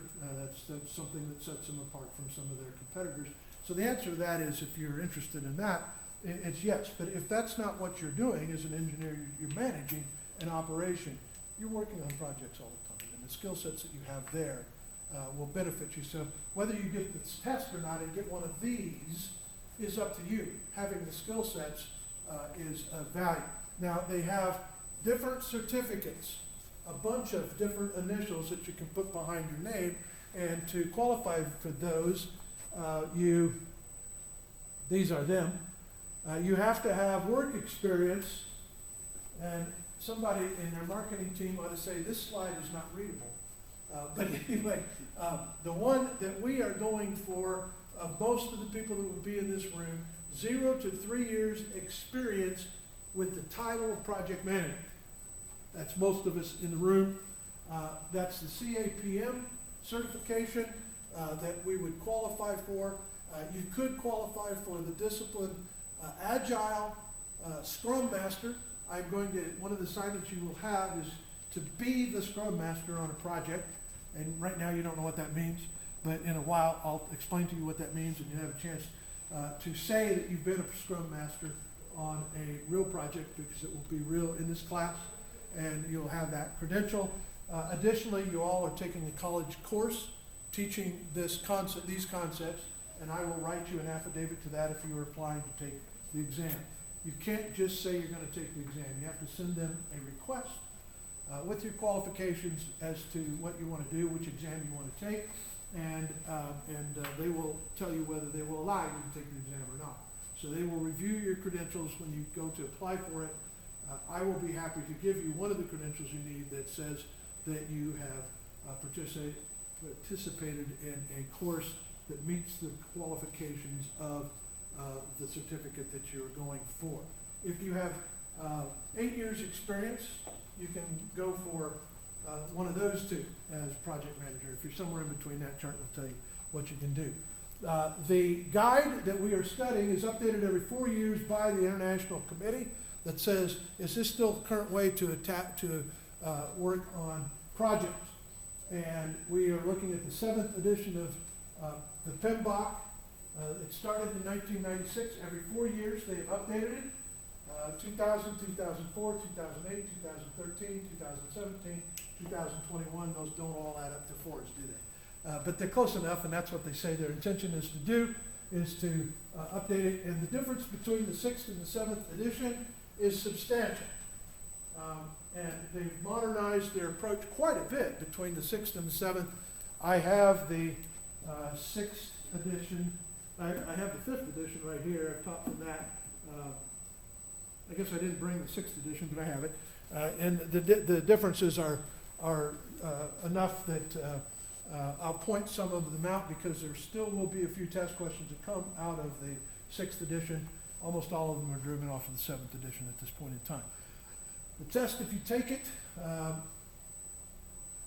that's what the front of them look like. If you buy one on Amazon, make sure that you check out the number of the edition, because you can get one, it's got the right title and the wrong edition, and you won't be studying the current things.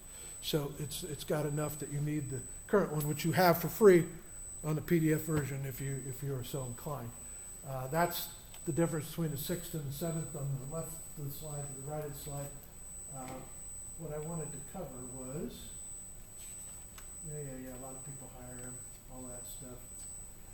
Median salary for project professionals with a PMP is 25% higher than those without it.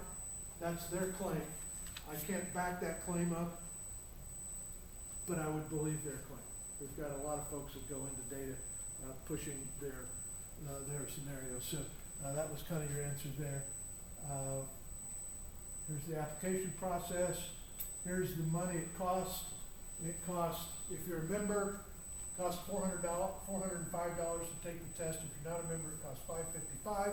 If you want to be a member, you can join for $139. But if you join now, wait, it's $129. I don't know, something like that. You can do that, but it's not a free test. But it's a credential. If you get a 25% bump in pay, that's worth getting if that's the direction that your career is going. For those of you that are being here sponsored, my objective isn't to rip you away from your employer and get you a different job. If you work for yourself, and if your career takes you in a direction where you have more opportunity, you owe that to your family. It's not my objective to try to get you unhired from your current employer, but it's my objective to get you the best career you possibly can, and they could have a little help behind the scenes in making that happen. I'd feel good about that. But you all learn what you choose to learn, and you do it on your own. The kinds of questions, we have some discussion about that. What I would like to talk about, watching my time, I got one video on Agile. I want to talk enough about that Agile that we introduce the topic. I'll start up with this, because this is what the test is about. 42% of the questions on the test are about people. Are people questions. So you think you don't need leadership skills or management skills or stuff like that? Project management is more about the people than anything else.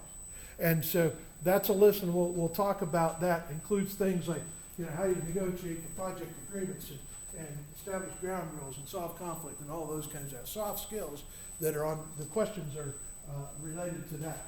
I'm going to pause the slides right now, and I'm going to go to I have no idea what I need to. Pause the slides, hit escape. Okay, that pauses the slides.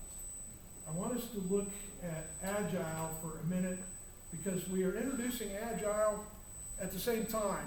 And when you look at the book that we have on Agile, this book, Practice Guide for Agile, it's got the Project Management Institute logo on the front cover. They are incorporating Project Agile in project management stuff, both in the questions and in the concepts. So it's no longer something that's optional for us. If we want to know about project management, we have to have some understanding of Agile. And so we will be developing that between now and Christmas time as well. Here's an introduction from Agile from a leadership point of view, and that's just enough minutes for us to be done right within our time.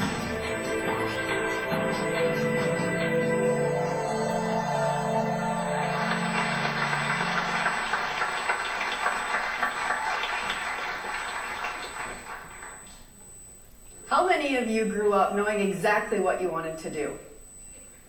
Some kids get to college and they're lucky enough to have that all mapped out. It's in a spreadsheet. They know when they're going to get married, they're going to have kids, they're going to move to what suburb.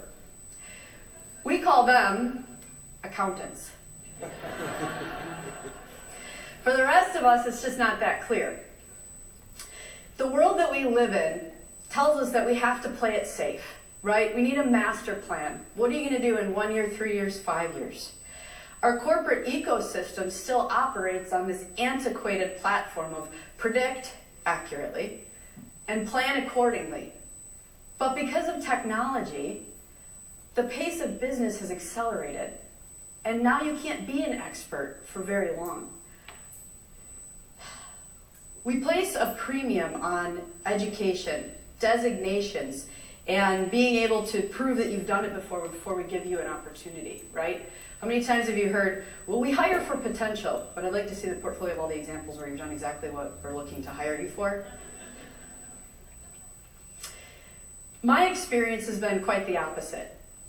I had a very unconventional career path. I've had 3 different jobs in 3 unrelated industries. And I've been pretty successful, or so they tell me, and they told me to say it today. I've learned that being an agile leader is a concept where you prepare yourself for the unpredictable. You can't always know what comes your way, and you can't always have the answers. So how do you do it? How do you prepare for the disruptions that you know life will give you? Now bear with me, I promised I wasn't going to give a nerdy talk, but there's some definitions we have to cover. Agile leadership is a style of leadership that's entrepreneurial. The old school predict and plan relied on people to be able to dictate and lead, right? If you could predict what was going to happen, you knew how to boss people around. But in this new environment, you need to be able to act agilely with mental agility.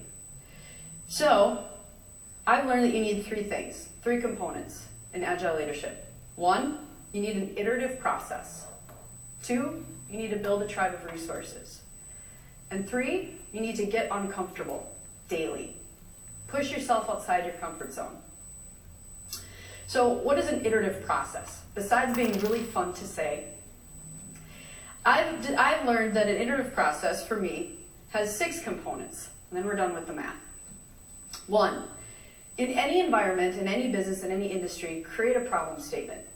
Build a hypothesis, set out to prove your hypothesis, disprove your hypothesis sometimes. 4, architect a solution. And 5, reach out to that tribe of resources anytime you have questions, need help, introductions, outsource knowledge. And when it's all said and done, step back, reflect on how it went, refine, could you have done it better? Did you do it well? How do you keep doing it? And repeat. So what's a tribe of resources? A tribe of resources are a group of people that you have in your pocket at any given time, not literally. But they're people you meet. Starts when you're little, on a playground. when you go to school, the people that you're sitting next to, if you've had a chance to talk to them. You never know when you're going to meet somebody. Essentially, you meet them and you say, wow, you are super cool. I think I can learn something from you. I might even be able to teach you something. I want you in my tribe. And the really important component of this piece is that you help them. You're loyal to them, you protect them, you push them, you challenge them, and you help them daily. My absolute favorite one to hate but love, because this is a talk that I'm giving and I'm telling you that it's important to do these things, is pushing yourself outside your comfort zone. Now I'm going to give you a hypothetical example of this one because I'm sure you're all familiar with your own comfort zone and pushing yourself outside it. But let's pretend for a minute that you're helping a group of really smart students put together a TEDx. And you're helping them with some sponsorship grid and some introductions and things. And then one of them approaches you and says, would you consider talking? No, I thought we're doing like a corporate advisory thing. Like I thought we had some... And then all of a sudden, everything inside your body like contracts, and you're just like, that sounds terrible. I mean, you speak in your industry all the time. You're always presenting on economics and things like that. And then you don't know what that's like, but at TEDx, that's crazy. And then somewhere inside you, all of a sudden you hear this weird voice, and it's like, I would love the opportunity to give back to my community. And you're like, whoa, who just said that? And pretty soon you're on stage giving a talk.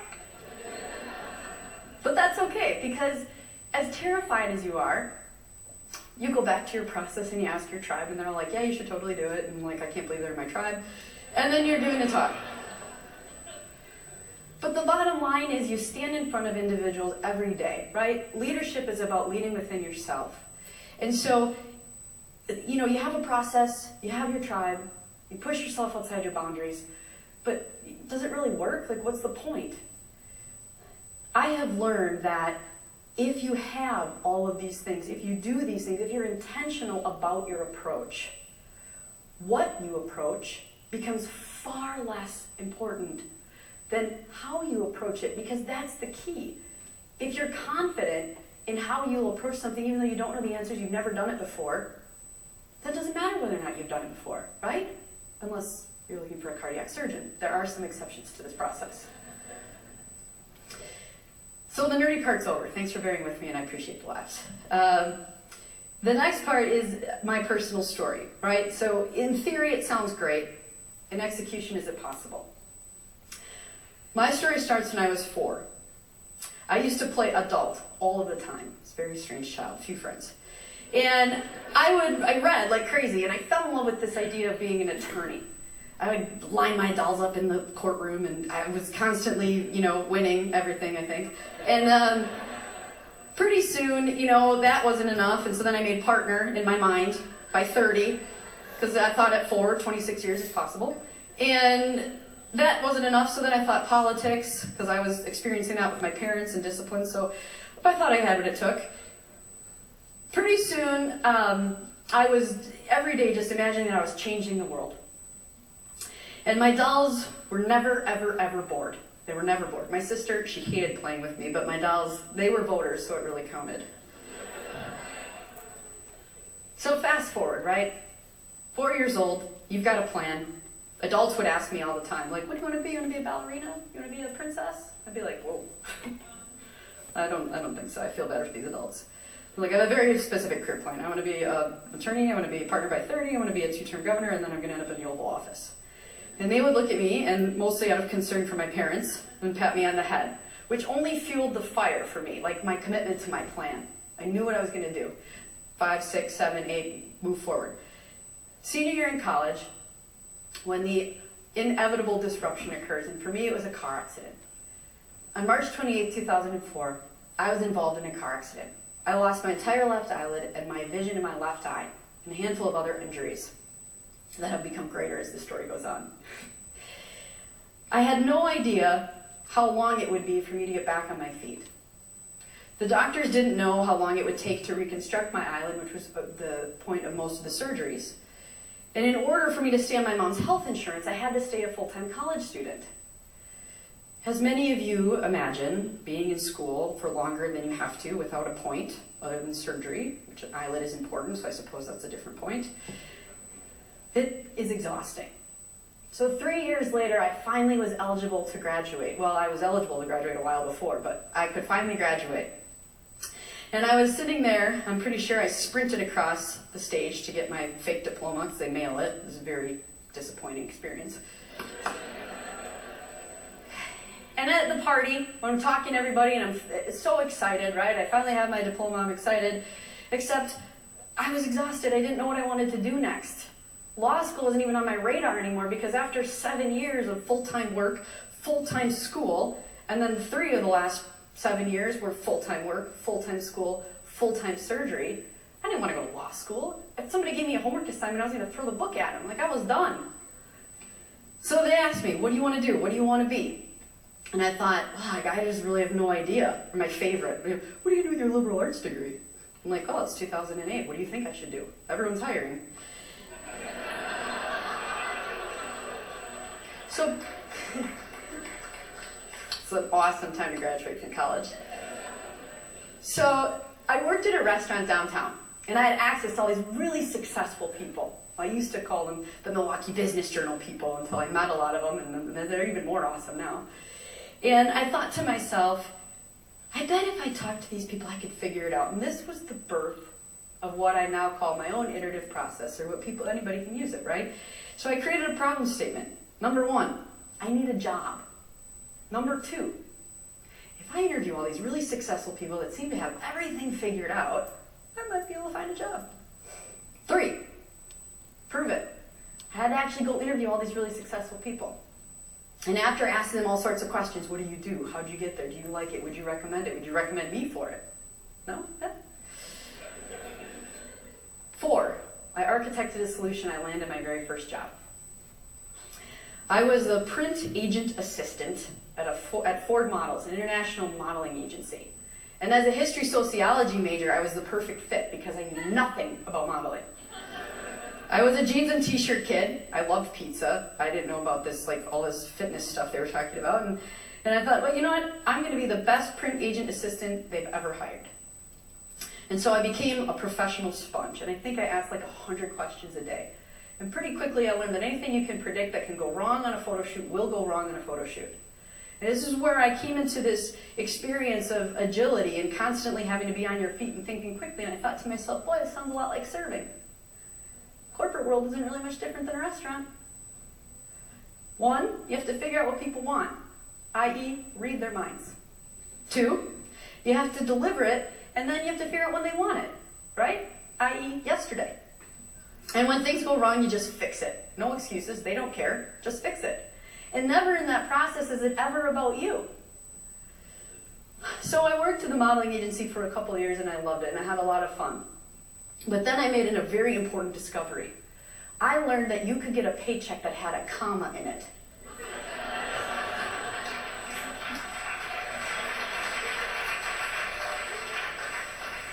And I was very excited about this. Punctuation had never been so important. So I interviewed at several different companies and I realized without a technical degree, the really only place I could make some money was to get into sales.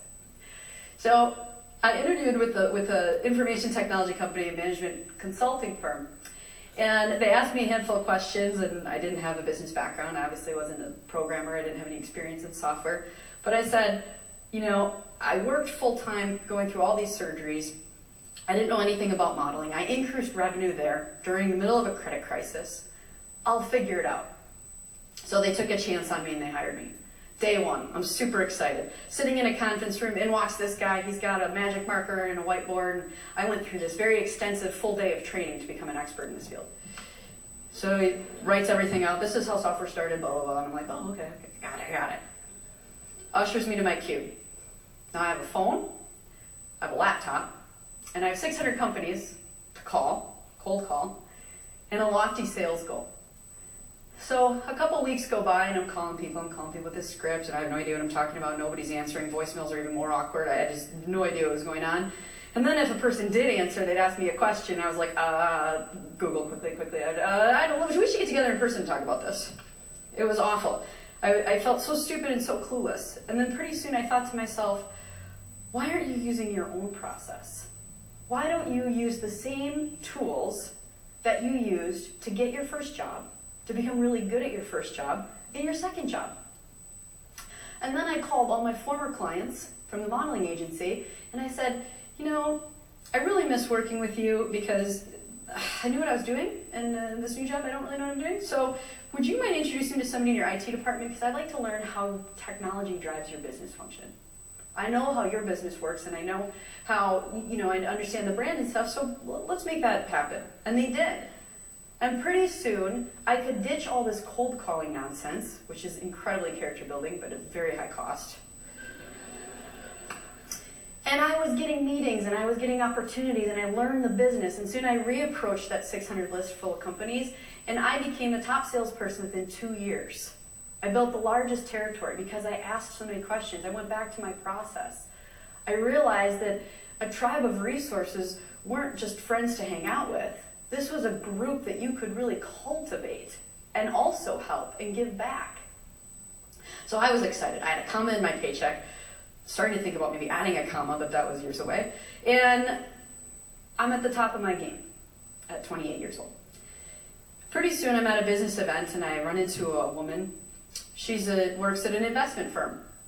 And she asked me what I did for a living. I asked her how much she loved technology. Her eyes glazed over, so I said, I help people get things that they don't have. And she said, oh, well, what are your career plans? And I thought to myself, well, I haven't really thought about it since I was 4. And she said, what do you want to do with your life?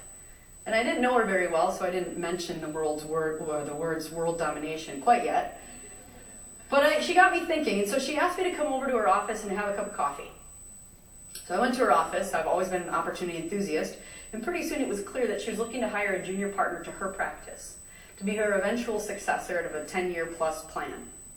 And I thought, wow, in this moment in time, everything I've worked so hard is validated. I haven't known what I was going to do. Things have come to me, and I've worked incredibly hard. I've used this process. I've asked for help. And now this person, because this is like high finance, right? This person is asking me to take this jump and take this risk. And I left her office thinking, oh, but God, you have to be a financial advisor. That sounds awful. Technology, that's really cool. But the more I thought about it, the more that I learned about this job. 7 months I did my due diligence in learning what this opportunity would entail. I thought, if you use the same process that got you your first job, that made you better at your job, your second job, etc., why couldn't you learn finance? And then this intriguing piece too, that maybe you could give the industry a little facelift. So I took the job, and it was very difficult. As I packed up my office from new resources and all the spreadsheets of you're killing it, put them away because I'm going to see that for a long time.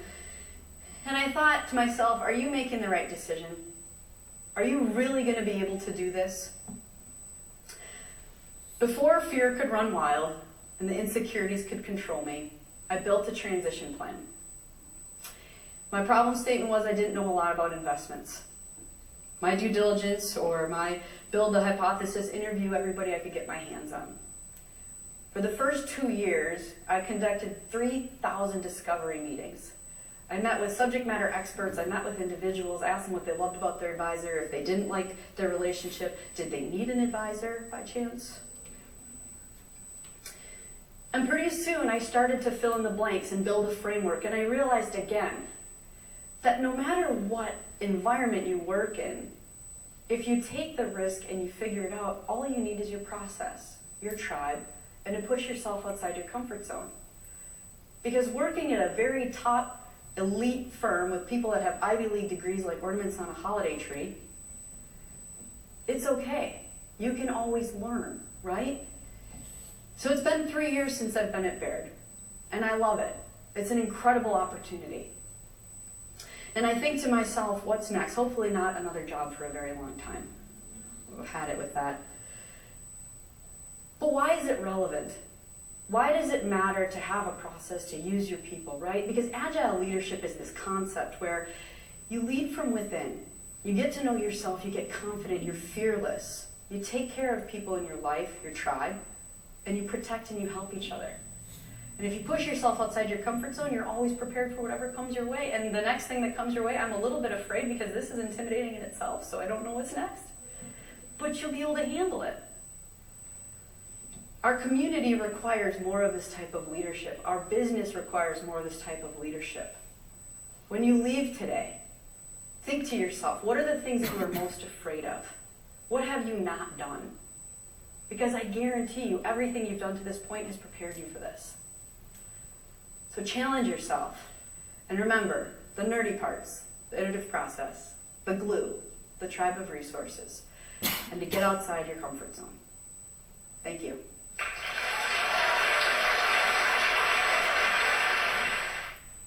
My bet is that's not what you thought agile leadership was going to be about. For us, it's not looking for a job.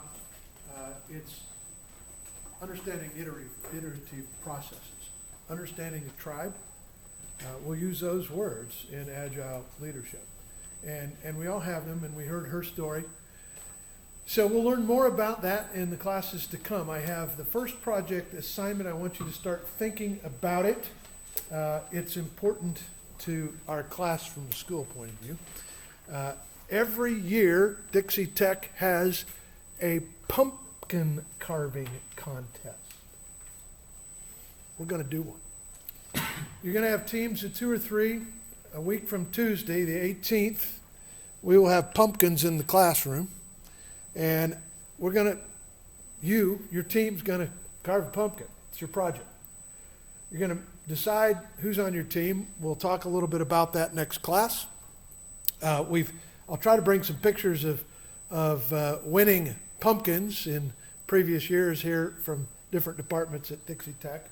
The winner from this class will go into the college competition on the Thursday, just for what it's worth. But I'm doing it as a project because it is a project. We've had pumpkins that had wheels machined and put on them, pumpkins that played music. I got thrown out one year with starting my pumpkin on fire. It burned for 6 hours. It was awesome, but they wouldn't let me do it in the lobby. So we'll see what you guys are going to do, what you can come up with.